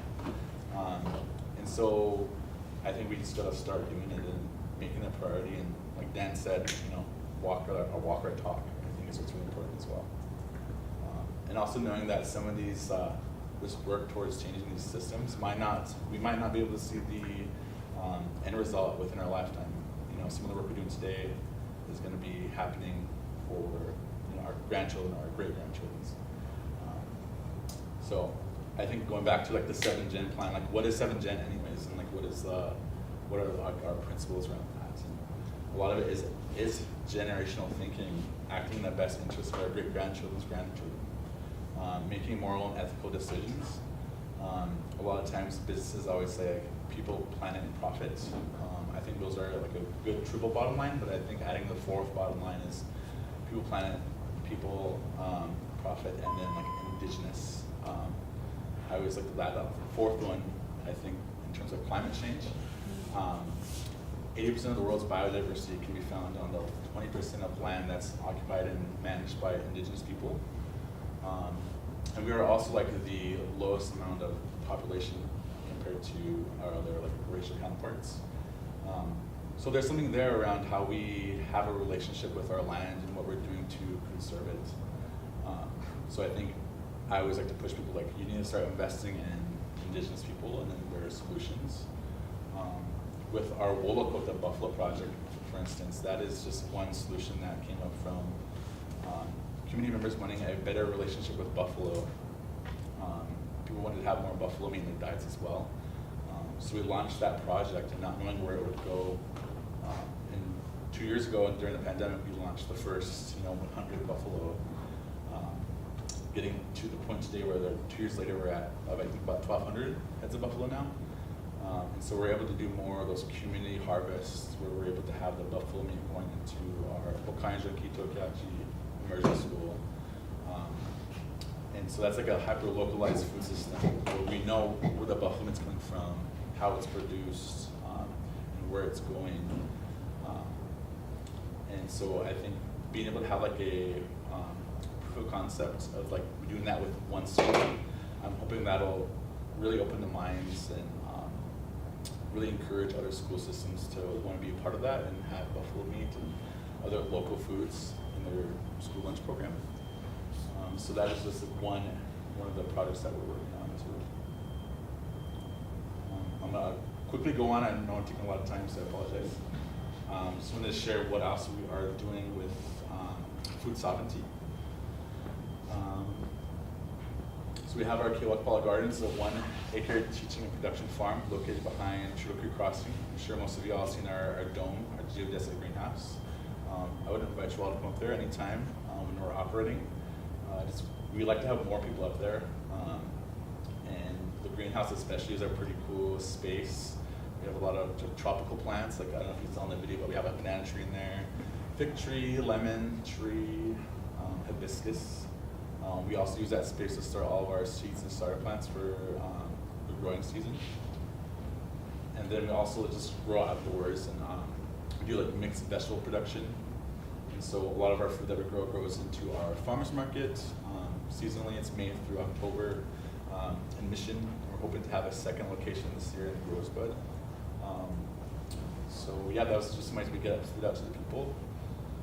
We have our mobile market as well. We know that transportation is one of the biggest barriers to accessing local foods or healthy foods for that matter. So we have a cargo van that we travel around to different communities to give out our food. This past year we were able to give out buffalo meat for free in our distribution program.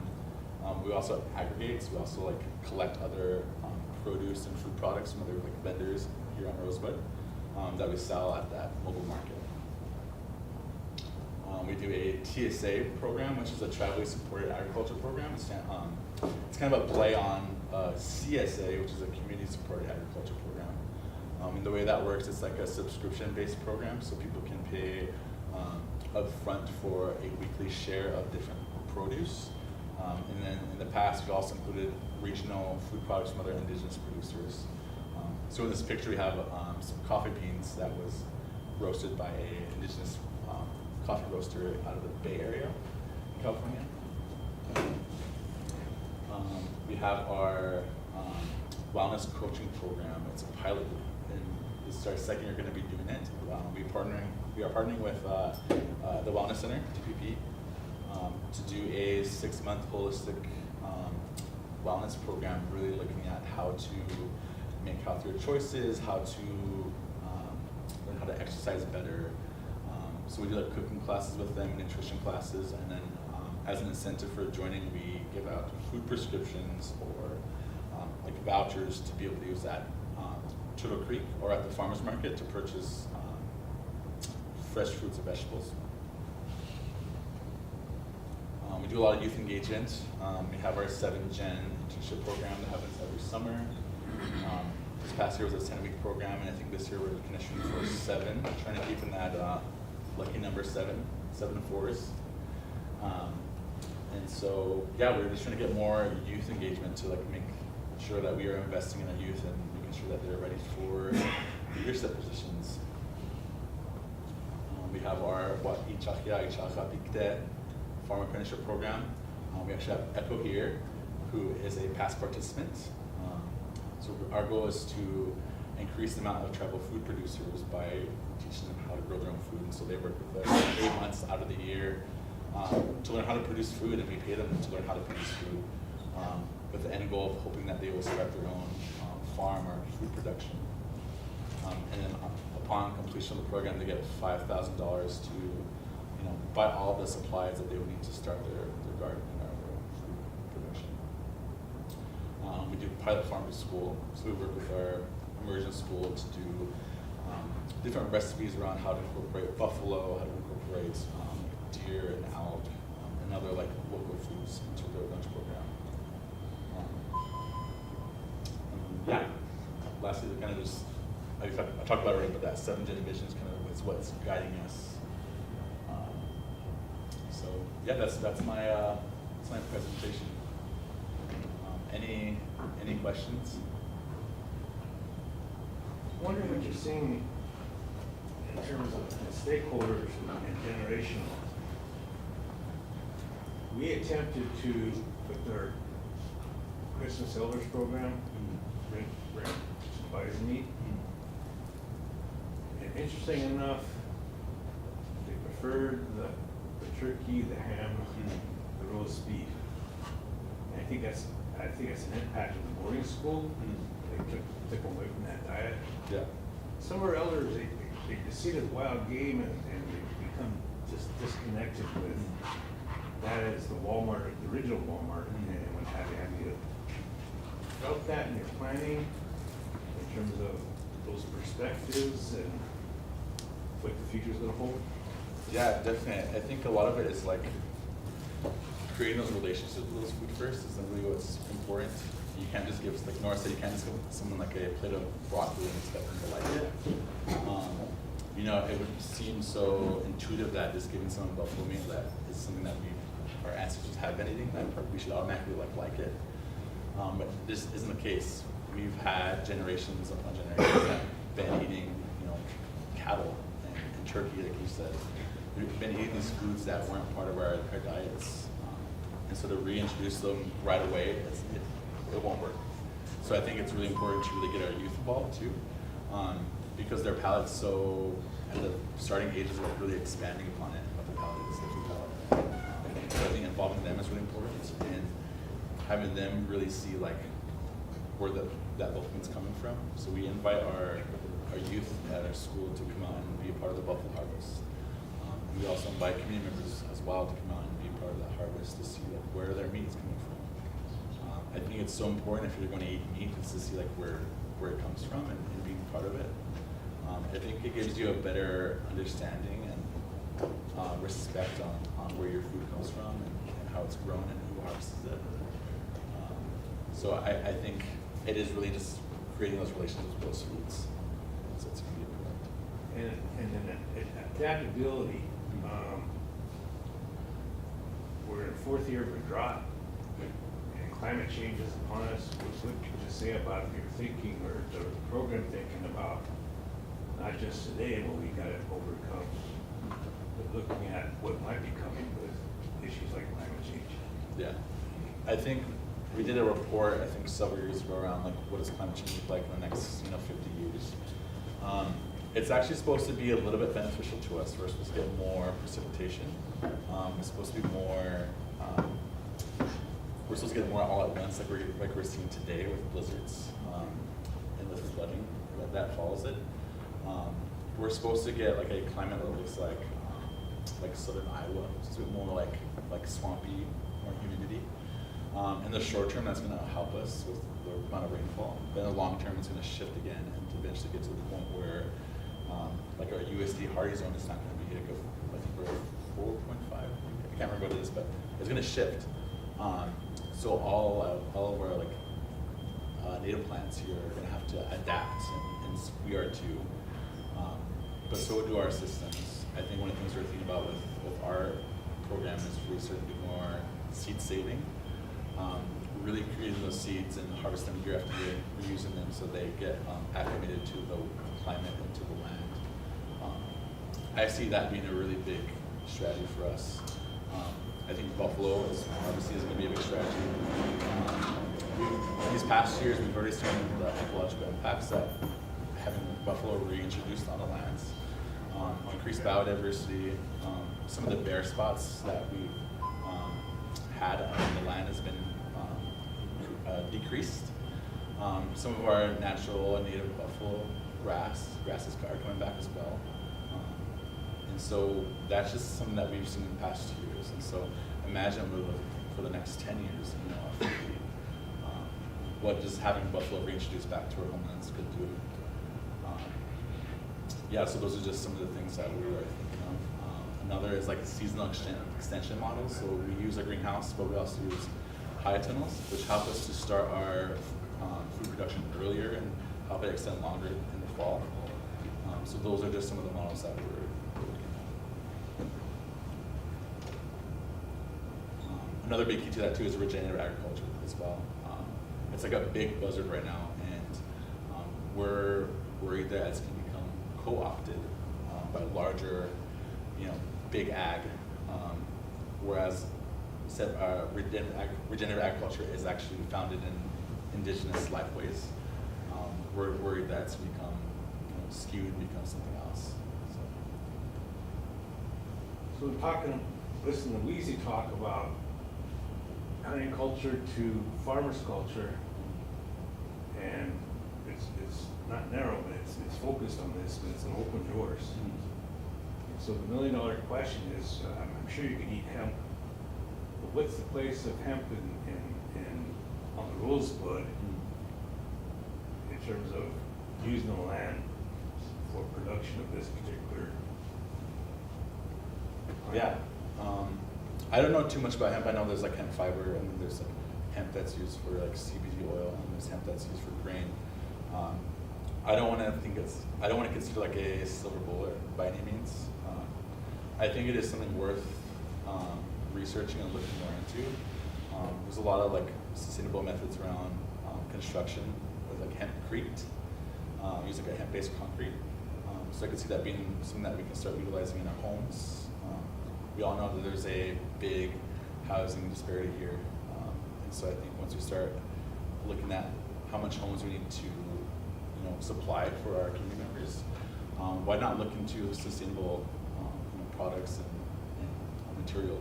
And I think hemp would be something that would be cool to not only just grow here, but use in manufacturing. I mean, that could also be a possible enterprise that we can source to other regions throughout South Dakota and the Midwest as well. Yes. This is, in my mind, the most important thing we can teach right now. Why everything that we teach should be geared in some way toward this.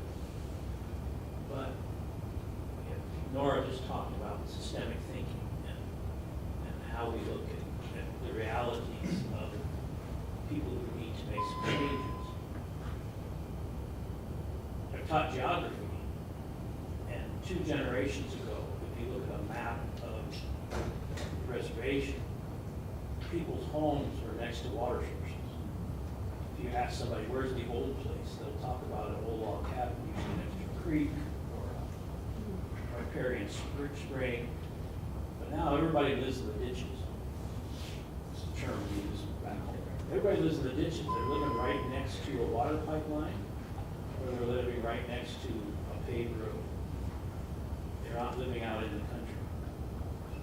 We have a population right now that is still at about 50% below the age of 20, which means that from a pyramid perspective, we're going to double our population in the next 20 years.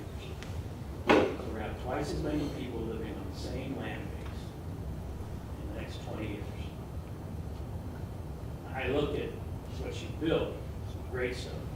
I built one of those gypsies. The big cost, well, in 2016, one of those cost $30,000. Because I built one for $30,000. So, what advice? There's really two organizations in our system that I think we need to think about. What advice would you recommend that we give to Rosebud Sioux tribal housing about how housing is supported? And then what advice would you give to, whether it's TLE or the BIA land, to open up ground that may be in our minds stuck on, we're making money because we're raising cows. But those big range units, should we start asking the question, how do we then break them up into sustainable housing places? I don't use the word cluster because that's been a disaster. But if you think about the 2.5 acre lease, or the 2.5 acre home plot, is sufficient to provide ample food for a family. If you do small animal husbandry and intense agriculture, or intense gardening. So what would be those policies that you would think we should be putting in place? Or what should be those solutions at that micro level? I think a few things are coming to mind. One of them is not viewing like these like systems and silos. So just because it's a housing matter doesn't mean that like, food sovereignty shouldn't be a part of it or other people should be part of it. I think that's the whole issue that why we're in the mess we're in today is that we've been like putting these different systems apart from each other. So I think we need to have more conversation on how to get food sovereignty and part of that, how to get health part of that, science as well with environmental health. I think having a more like robust like foundation for like whenever we start planning for the future of housing projects, I think the same things you just said, like those things that come up, but right now they're not happening. I think people are more concerned about just money, like where are we gonna get the funding to do this? Who is gonna do this? So I think it's important to answer those questions, but it's also important to ask the sustainability questions of like, why are we putting this housing project right here? Does it make sense? I don't think we have anybody asking these questions right now. So I think it's really important to get, I don't know if it's like a board or if it's like a commission or a committee, at the tribal level. But I think there's more conversation needs to happen. Yeah. What are you guys talking about as far as the way you'd like to see SGU play a bigger role in this conversation, in this community, and the work that you're doing? Or what opportunities do you see for us to be part of this? Yeah, I think you all are in a really great opportunity and great position. I think you have your own buffalo herd. You have a greenhouse that does amazing work. And you also have like a school that also provides meals for the students. So I think you have a system that maybe just isn't working together yet, but I think there's potential there. But I think it needs to be guided by a vision. I don't know what your all's strategy on food sovereignty is, but I really think just investing in yourselves, and I would love to see us working together with your greenhouse team on seeing like what do you have planned for that? What's the goal? I know you all provide a lot of like flowers and like starter plants for a lot of people here. That's something that we don't necessarily do at the Food Sovereignty Initiative. So I think it's definitely a need that we aren't able to offer, but you guys are. You also have classes like with environmental health. I think being able to expand it more to include like food sovereignty based curriculum and courses. I think right now people are really interested in that. We've been able to see firsthand why it's so important. I think one of the good things with the pandemic is that it's jump-started everyone's the urgency of like why food sovereignty is so important. I think we would have gotten to where we are now in 10 years. With the pandemic, we've been doing like 2 or 3. So at the macro level too, there's so many opportunities out there with like grants from the federal government around food security and food sovereignty. And that there's just there's so much going on that we don't really know like what's possible yet. And so we're unfortunately letting a lot of those opportunities go by just because we just don't know what's possible for us yet. So I think, like we said, I think Nora said it best too. If you want to go fast, go alone. But if you want to go far, go together. So I think it's going to require us to come together and collaborate. I think it's a great opportunity in many ways, that collaboration. And within the teacher education program to go more with our project, we do, in classes do, project-based, but not, I think we get to expand it so much bigger and so much better so that future teachers can go into schools and make those kind of changes with the greenhouse, with you all within our programs, trying to get a culinary program, we're looking at the feasibility of that started here, but starting it with food that are grown locally and how to move that forward. So I would love for us to be able to have one of those conversations to say, what can teacher ed, what can the greenhouse, what can you all do to bring all those constituents together and start a new program. Yeah, it's a pretty exciting time, and I'm really excited to see where you all go with your program and your system transformation. Is there a central organization right now that's trying to bring together the different groups in the area that are working towards this? Is there like I don't know if there's a tribal subcommittee that would bring people together? Or that's something that we should create and invite people to? We're talking about TLE and housing, but invite people that may be connected but not directly doing that work and have a shared space like this where we can do this more often, because I think just hearing from other people's work lights a fire, that if we only do this once a year and have you come present, then we're missing an opportunity maybe to bring people together more often. Do you know if that exists, or maybe that's something that you could work on building? I'm not too sure. I know like the tribe has like the Land and Natural Committee. I don't really know if like this is like in their purview or not, but I think at the community level, I don't think there really is. I know. I think something for Roseville's kind of doing now is just looking at how that looks like for like a school system. But I think for like the larger system, I don't think there really is anybody doing it right now. Yes. So when you guys talk to you guys go over like what vitamin deficiency they like, like you're talking about like SU and like maybe even like the mental health component of it, you know, I see how that directly relates. And to me, like when, you know, we send our children to behavioral health and we do, you know, we're trying to get help for them. A lot of times, they'll kind of jump to like antidepressants or, you know, put them on something and they don't check to see if they're deficient in vitamins. And I think to me that's just, it's such a big miss because that's, you know, it's not always the reason why you're having that. Like, I mean, you look at our young girls and like how many of us even know, like as women, what it looks to have a hormonal imbalance. Or, you know, and it all comes from our food and so to me, like I see like even that being like human synthesis of like learning about what that looks like and that should be one of the first things that we check rather than just to send them to behavioral health or to put them on, you know, meds. But you guys talk about that with you? Yeah, so in our 7th Gen Youth Internship Program, and like I guess throughout our ecosystem as well, we do a lot of SEI training, so social emotional intelligence training.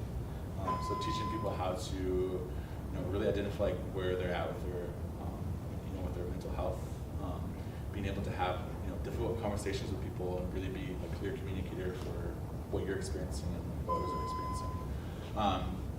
A part of that too is we do like storytelling training. So really using the power of like telling your own personal story and how it relates to like the work and this vision. That really helps, I think, build a sense of like, stronger cultural identity as well. And then I think we also like do a lot of training around like cooking too, just to sort of like, a lot of the times our mental health is exacerbated by like not having enough nutrients, water intake as well. So all of these things that we're just trying to teach and make sure that our youth, have the skills needed to be, successful and to be leaders. But yeah, I think it definitely is going to take more. I think that's something we're going to be looking into. How do we do that for, the school systems, for Rosebud especially, with our mental health, and we chose a task force.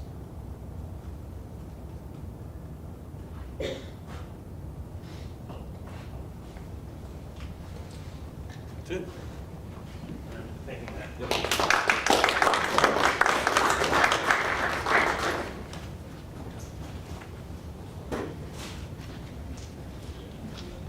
There was reference made to the partnership, potential partnership, and the university, as you heard, we have our Food Sovereignty Center and greenhouse, kind of a microscopic approach to it.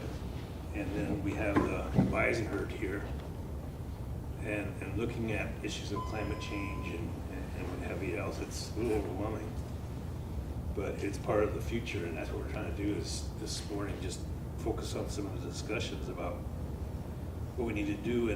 And the unique thing about Stenstrom University is that in 1994, Congress, the U.S. Congress recognized tribal college universities as land-grant institutions. There's a whole legislative history about that going back to 1862. But the point here being is what resources, and they're limited, we get through this land-grant status, but we've been overwhelmed with just everybody knocking on the door. And so when you talk about systems approach and what's out there, it's navigating all that. You can pick your stakeholders and your needs, what have you, like that. So Sinte's last couple of months, we've been trying to hook up with Redco, and the weather hasn't cooperated very well. But I think we're at that next stage of having that discussion with Redco and others, and talk about what Dan was saying as a nucleus of think tank. I guess that's been one word. looking at change and how we're gonna move forward collectively. And I've seen your presentation before. It's come up on different deals. That's what I'm saying. It's a real gem. I'm just proud when I see that in different circles, discussion circles. We had local organizing earlier, and Nora alluded to co-pilot here that she just wanted to introduce. So OJ, some thoughts about local organizing, and I'll let you, I know you're a man of many talents and many places, and every time I see that guy, where did you come back? He's coming back from somewhere, so. Yeah.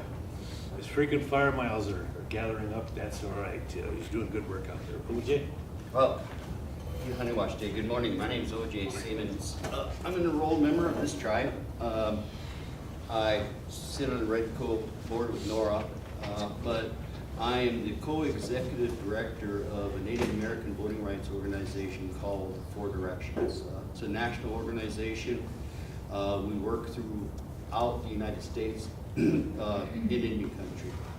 I am also the executive director of Coalition of Large Tribes. And not many people know this, but the Coalition of Large Tribes, of the the Coalition of Large Tribes, in order for you to be a member, you have to have 100,000 acres or more of land in order to be a member. You're talking about large land-based tribes. Large land-based tribes. Of the 574 tribes, there's only 51 tribes that meet that criteria. And those 51 tribes control over 95% of all tribal lands. And the reason I bring this up first, it all comes into voting. We have for years been trying to increase the Native vote throughout South Dakota. We actually did quite well. We helped elect, at that time, Senator Kim Johnson. We helped elect, can't remember her name now. She was a congresswoman. She's now the president at the university. Stephanie Hersa. Stephanie Hersa, yes. And then all of a sudden, it was a Native vote. I mean, they all acknowledge this. I'll give you an example. In 2000, Senator Johnson was running for re-election for the U.S. Senate. His person running against him was now Senator John Thune. Well, all the polling places closed. And because Todd, and at that time Bennett, it's now the Oglala Lakota County, because they are unorganized, all the ballots had to be driven anywhere from 100 to 200 miles from the reservation or the county to Hot Springs, Fall River County, or to Tripp. Now, when they were going to bed because those two weren't counted yet, Senator John Thune was ahead by 3,500 votes. And he was telling, the media that he'd give his acceptance speech in the morning, and Senator Johnson would say he, concede in the morning. At about 3 a.m. or 4 a.m. in the morning, the votes came back from Pine Ridge, or from Oglala, Lakota County, and from Todd County. Senator Tim Johnson won by 524 votes. And so we know the importance of the Native vote. And we also realized that it wasn't there because in South Dakota, if you live like in Jackson or Kadoka, or you live in Winter, when it comes time to vote, they're all given 46 days to vote prior to the election. And during that, they're giving, you can actually do that 46 days, go in there, you can register and vote on the same day. And on Indian country, it wasn't that way. We only had our one day. And so what we did is we, the first time we found funding and we created satellite offices in Pine Ridge, in here in Todd County, and then we did it in Buffalo County. We increased the vote by 300%. And so we knew that, that this is something, given the opportunity, natives would take advantage of. We ended up having, because we couldn't find funding all the time, we ended up having to sue Fall River County and the Oglala Lakota County Commissioners. And we sued them and established a permanent satellite office on Pine Ridge where they had 46 days from 8 a.m. to 5 p.m. or 7 p.m. or 8 to 5. And we saw the vote increase there. Todd County, we didn't have to. They agreed by resolution to set up a mirror office here in Todd County for those 46 days. Buffalo County did the same. What we found though was the counties lacked the money. Well, they all say they lack money, but every time we sued them, they found it.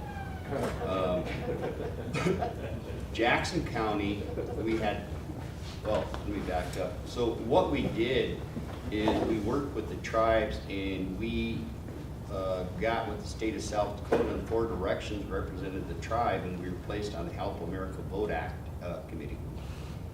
And the Help America Vote Act committee is when they gave, well, it started during the Bush-Gore race where, you know, the big old fight over the tabs were done, and so they gave money to states to better improve their voting.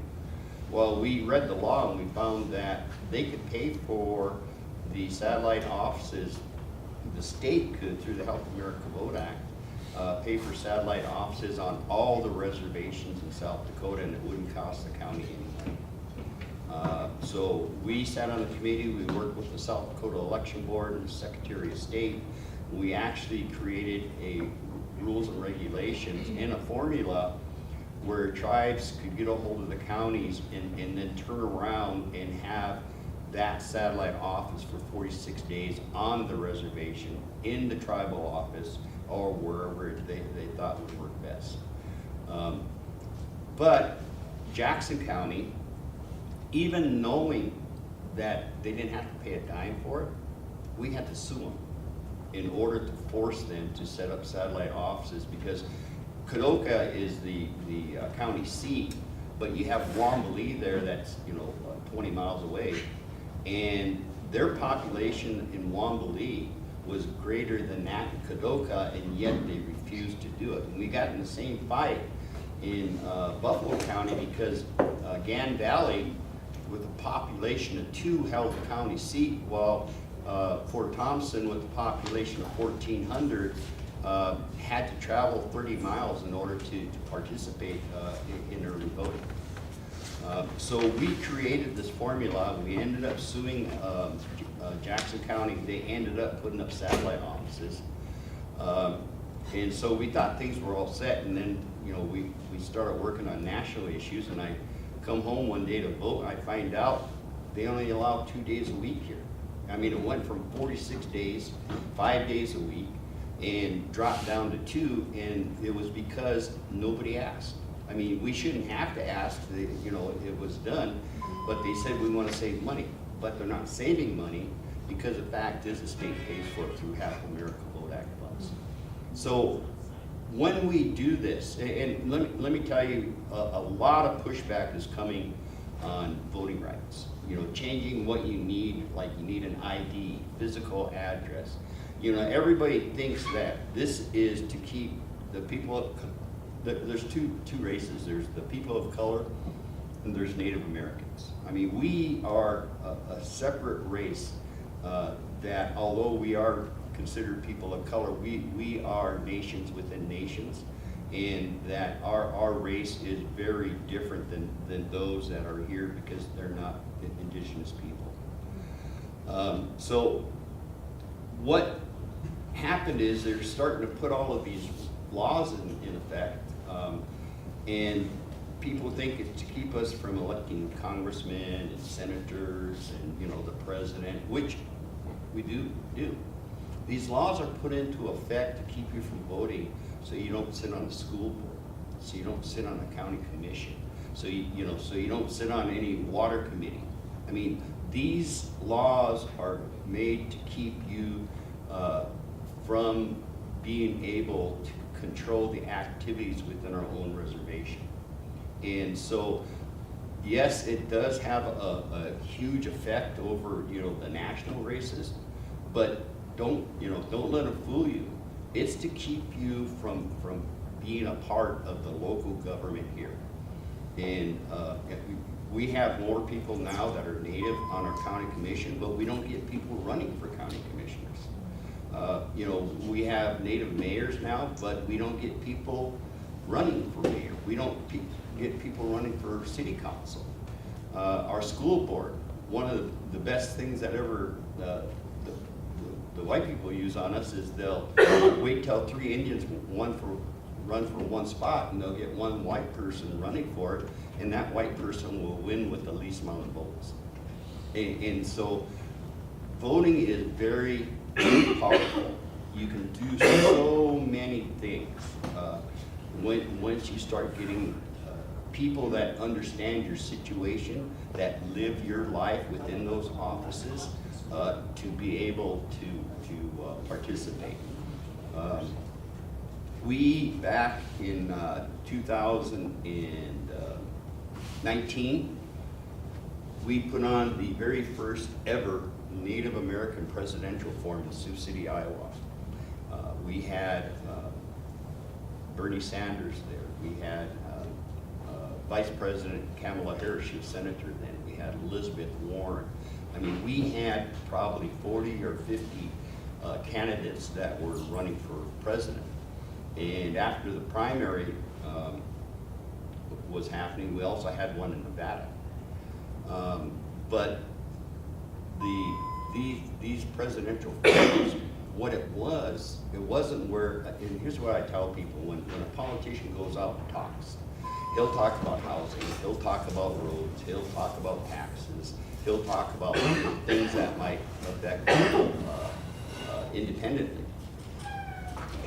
What we had them do is talk about the same thing, but only from the view of our treaties, from only the view of what our people and we as a nation are within this. That has never happened before. And what we found is a lot of these politicians had no idea who we were, the powers we had, the government within ourselves, the land that we had, and what the funding that we don't get. And so we were able to educate the politicians on Native issues. And I didn't think I'd see it in my lifetime, because I've been doing this for 20 plus years now as far as getting out to vote. But they say that if you don't participate in politics, you're not at the table. You're actually at the table, but you're the dinner.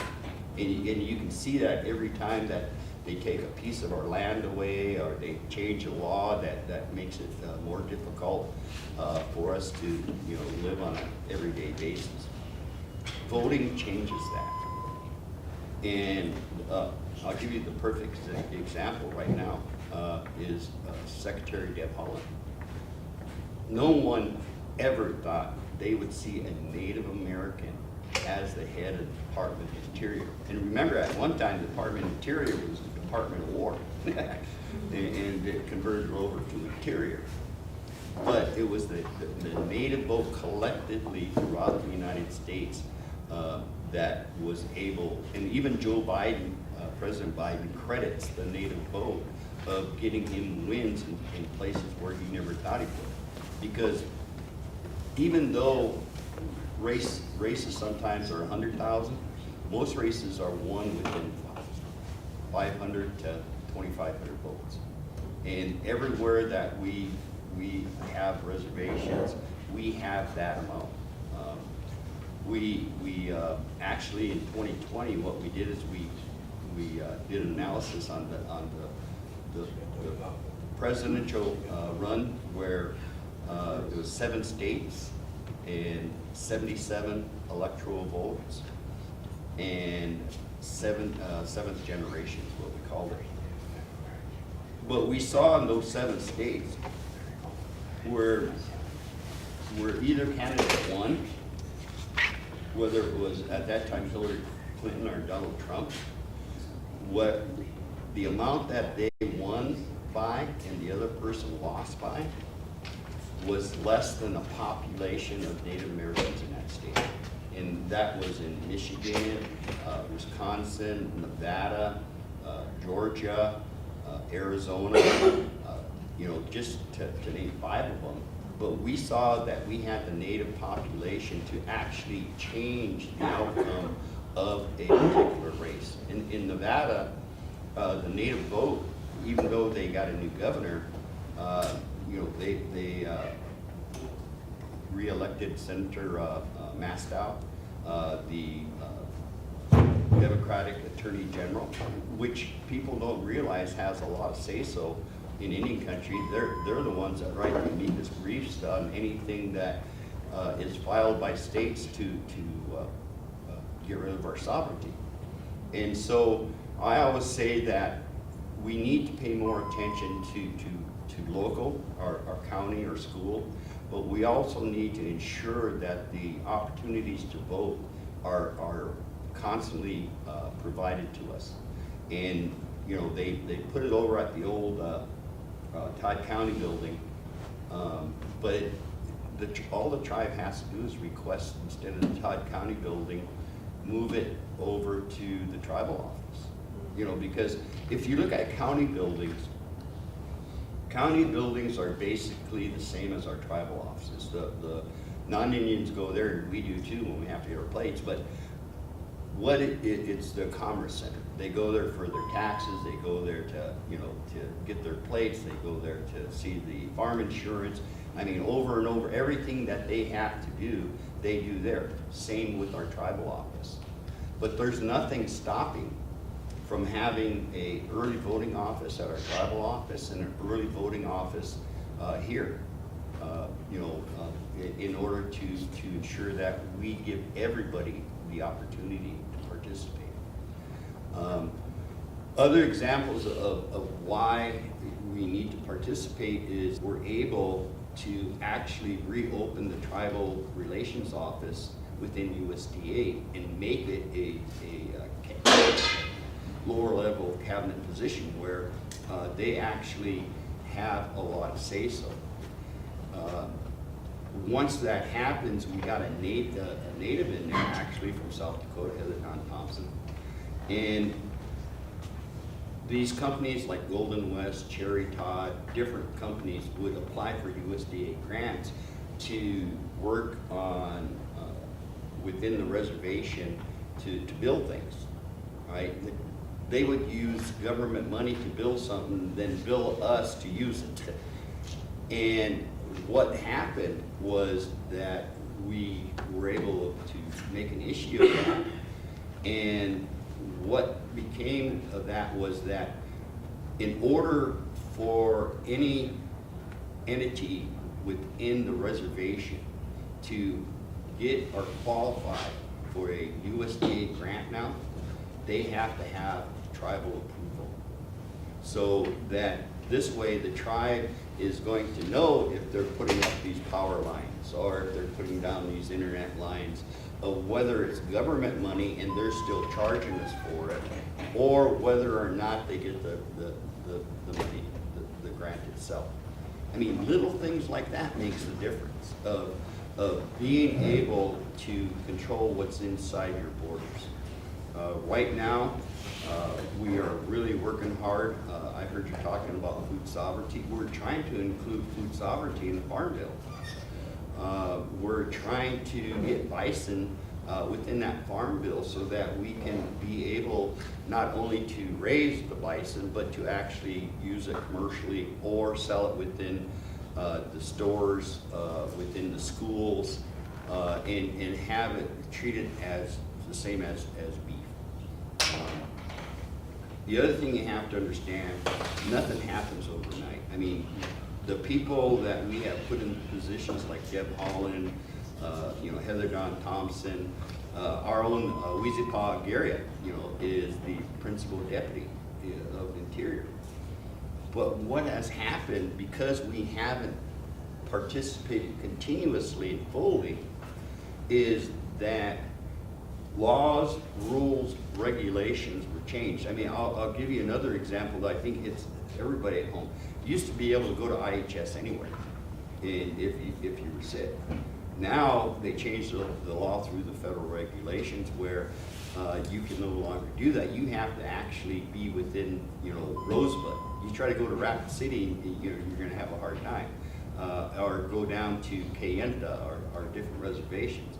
These were changed because different administrations came in and made these changes that would make it harder for us.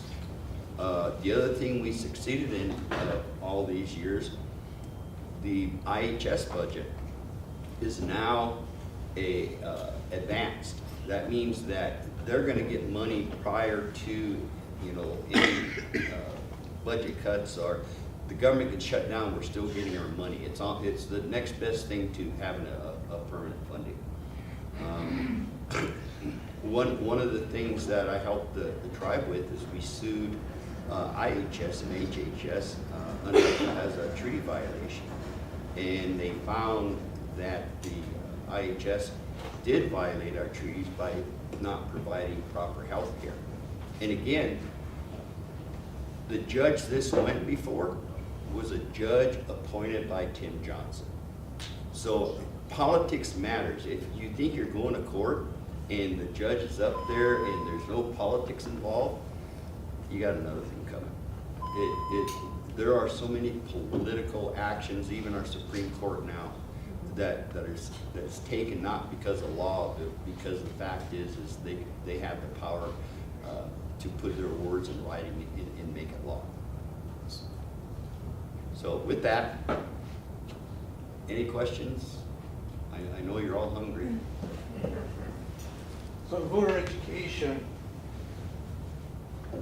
how have we addressed the apathy? And then part two is, I know some tribes to enhance elections, synchronize their own tribal elections with state and federal. That movement, how successful has it been?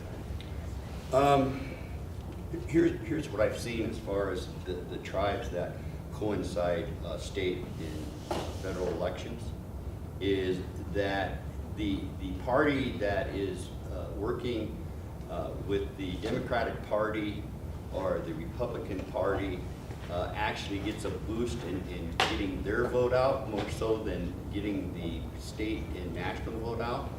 I see the reasoning behind it, but I also see the dangers in that you're having outside money basically help with the local tribal elections. Ours is 3 years. The other thing that I've seen is the confusion of tribal voting places versus the state and county voting places, because they don't have them in the same room. They have them in totally different buildings. So you can be traveling, all day trying to vote in both elections. So I do see problems with that. I think that not having it on the same day is better for us in that we're concentrated on one thing, our own government. As far as voter education, it lacks. Some places they have voter registration, and I actually hired people to work in the tribal office that when people came in, they'd register people to vote. Even then, that wasn't well. We need to have our community educated and trained on doing voter registration. SGU, I think would be great if they even had a class on why you should participate, and during that class do a voter registration drive. I think SGU can do that on their campus.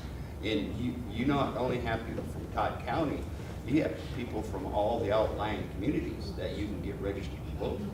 One story, and I know it's getting ready to go, but in 2000, the ideal community had 100% voter turnout. Now it was only like 80 people, but still 100%, you never hear of that. During the Obama election, every reservation, he got over 90%, up to 99% of the native vote. And it made a difference. That's how you're seeing changes. So with that, thank you all. Questions? I just think contact us again at SGU. We did hold voter registration here once during our student registration when we were bringing students on campus, but I think that's an opportunity to set something up individually, just for that, or when we're having an event where students are coming together.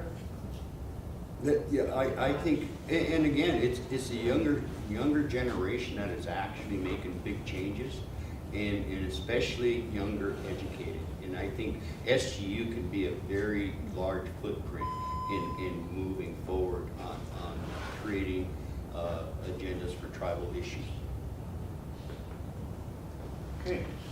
I think there's a lot of creative ways to get people to vote. A couple of years ago when Billy Sutton was running for governor, his campaign team, they brought in a pickup truck and then they had a big van. And he hired a drum group to sit in the back of that pickup truck, and I was fortunate enough to sing with him. And we went through every single community within 2 or 3 days.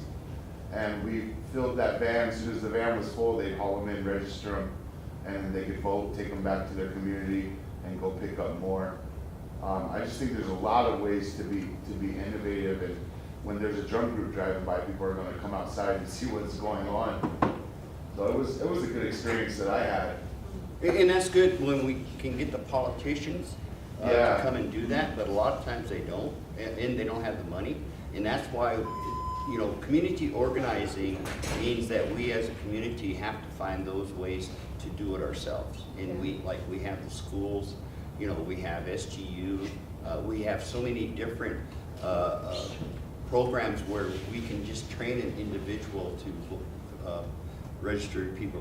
We were part of the investigation that sued the state of South Dakota for motor voter law because they weren't registering people at social services when they got their driver's license.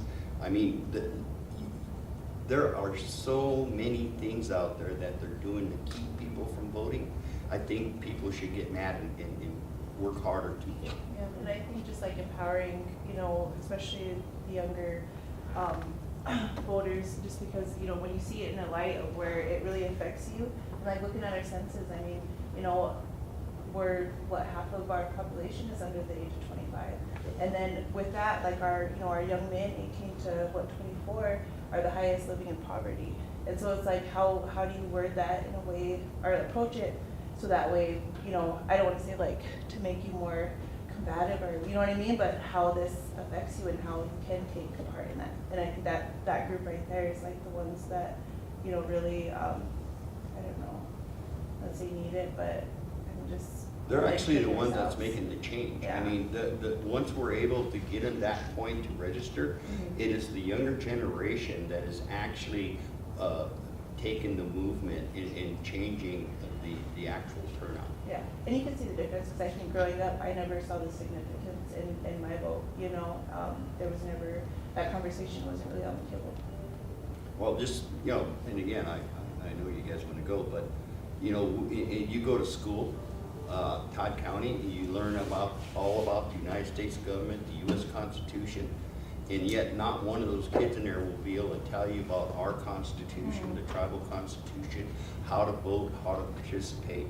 I mean, and these are small things that we're working on changing. Yeah. Okay. Thank you, Jay. Thank you. So Justin, which 49th song did Billy Sutton pick to come to?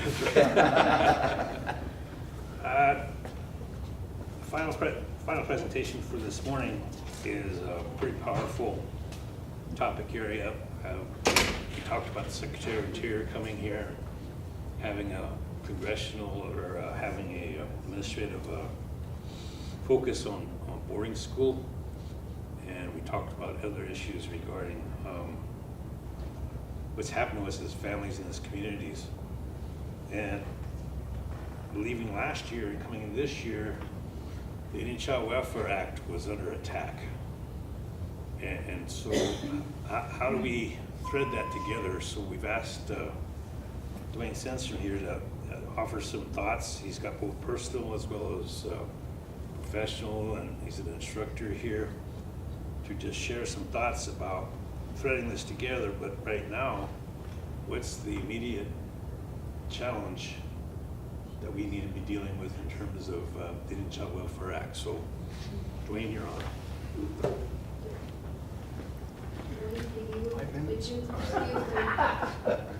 Dwayne, did you want to wait so you can have a more lengthy, we're moving from here over to over to Mike Bench Student Union for lunch, so that you can have a more robust amount of time. I can do robust. But, I'm open to anything. I don't have nothing scheduled this afternoon, so however you all want to do it. What if we I don't know did- if everybody wants to like take a break. We've been sitting here quite a while. What if we did, like 12:30 or 12:45? That works. And bring back, maybe give you an hour for lunch and then come back and pick up. because I know they're trying to get things moving there so that they can prepare for. Okay. Yeah, I'm good. I mean, Okay. I'm flexible. So everyone's invited to lunch over at the Mike Bench building, and then let's say 12:45, and we'll come back and do our last presenter. That sound good?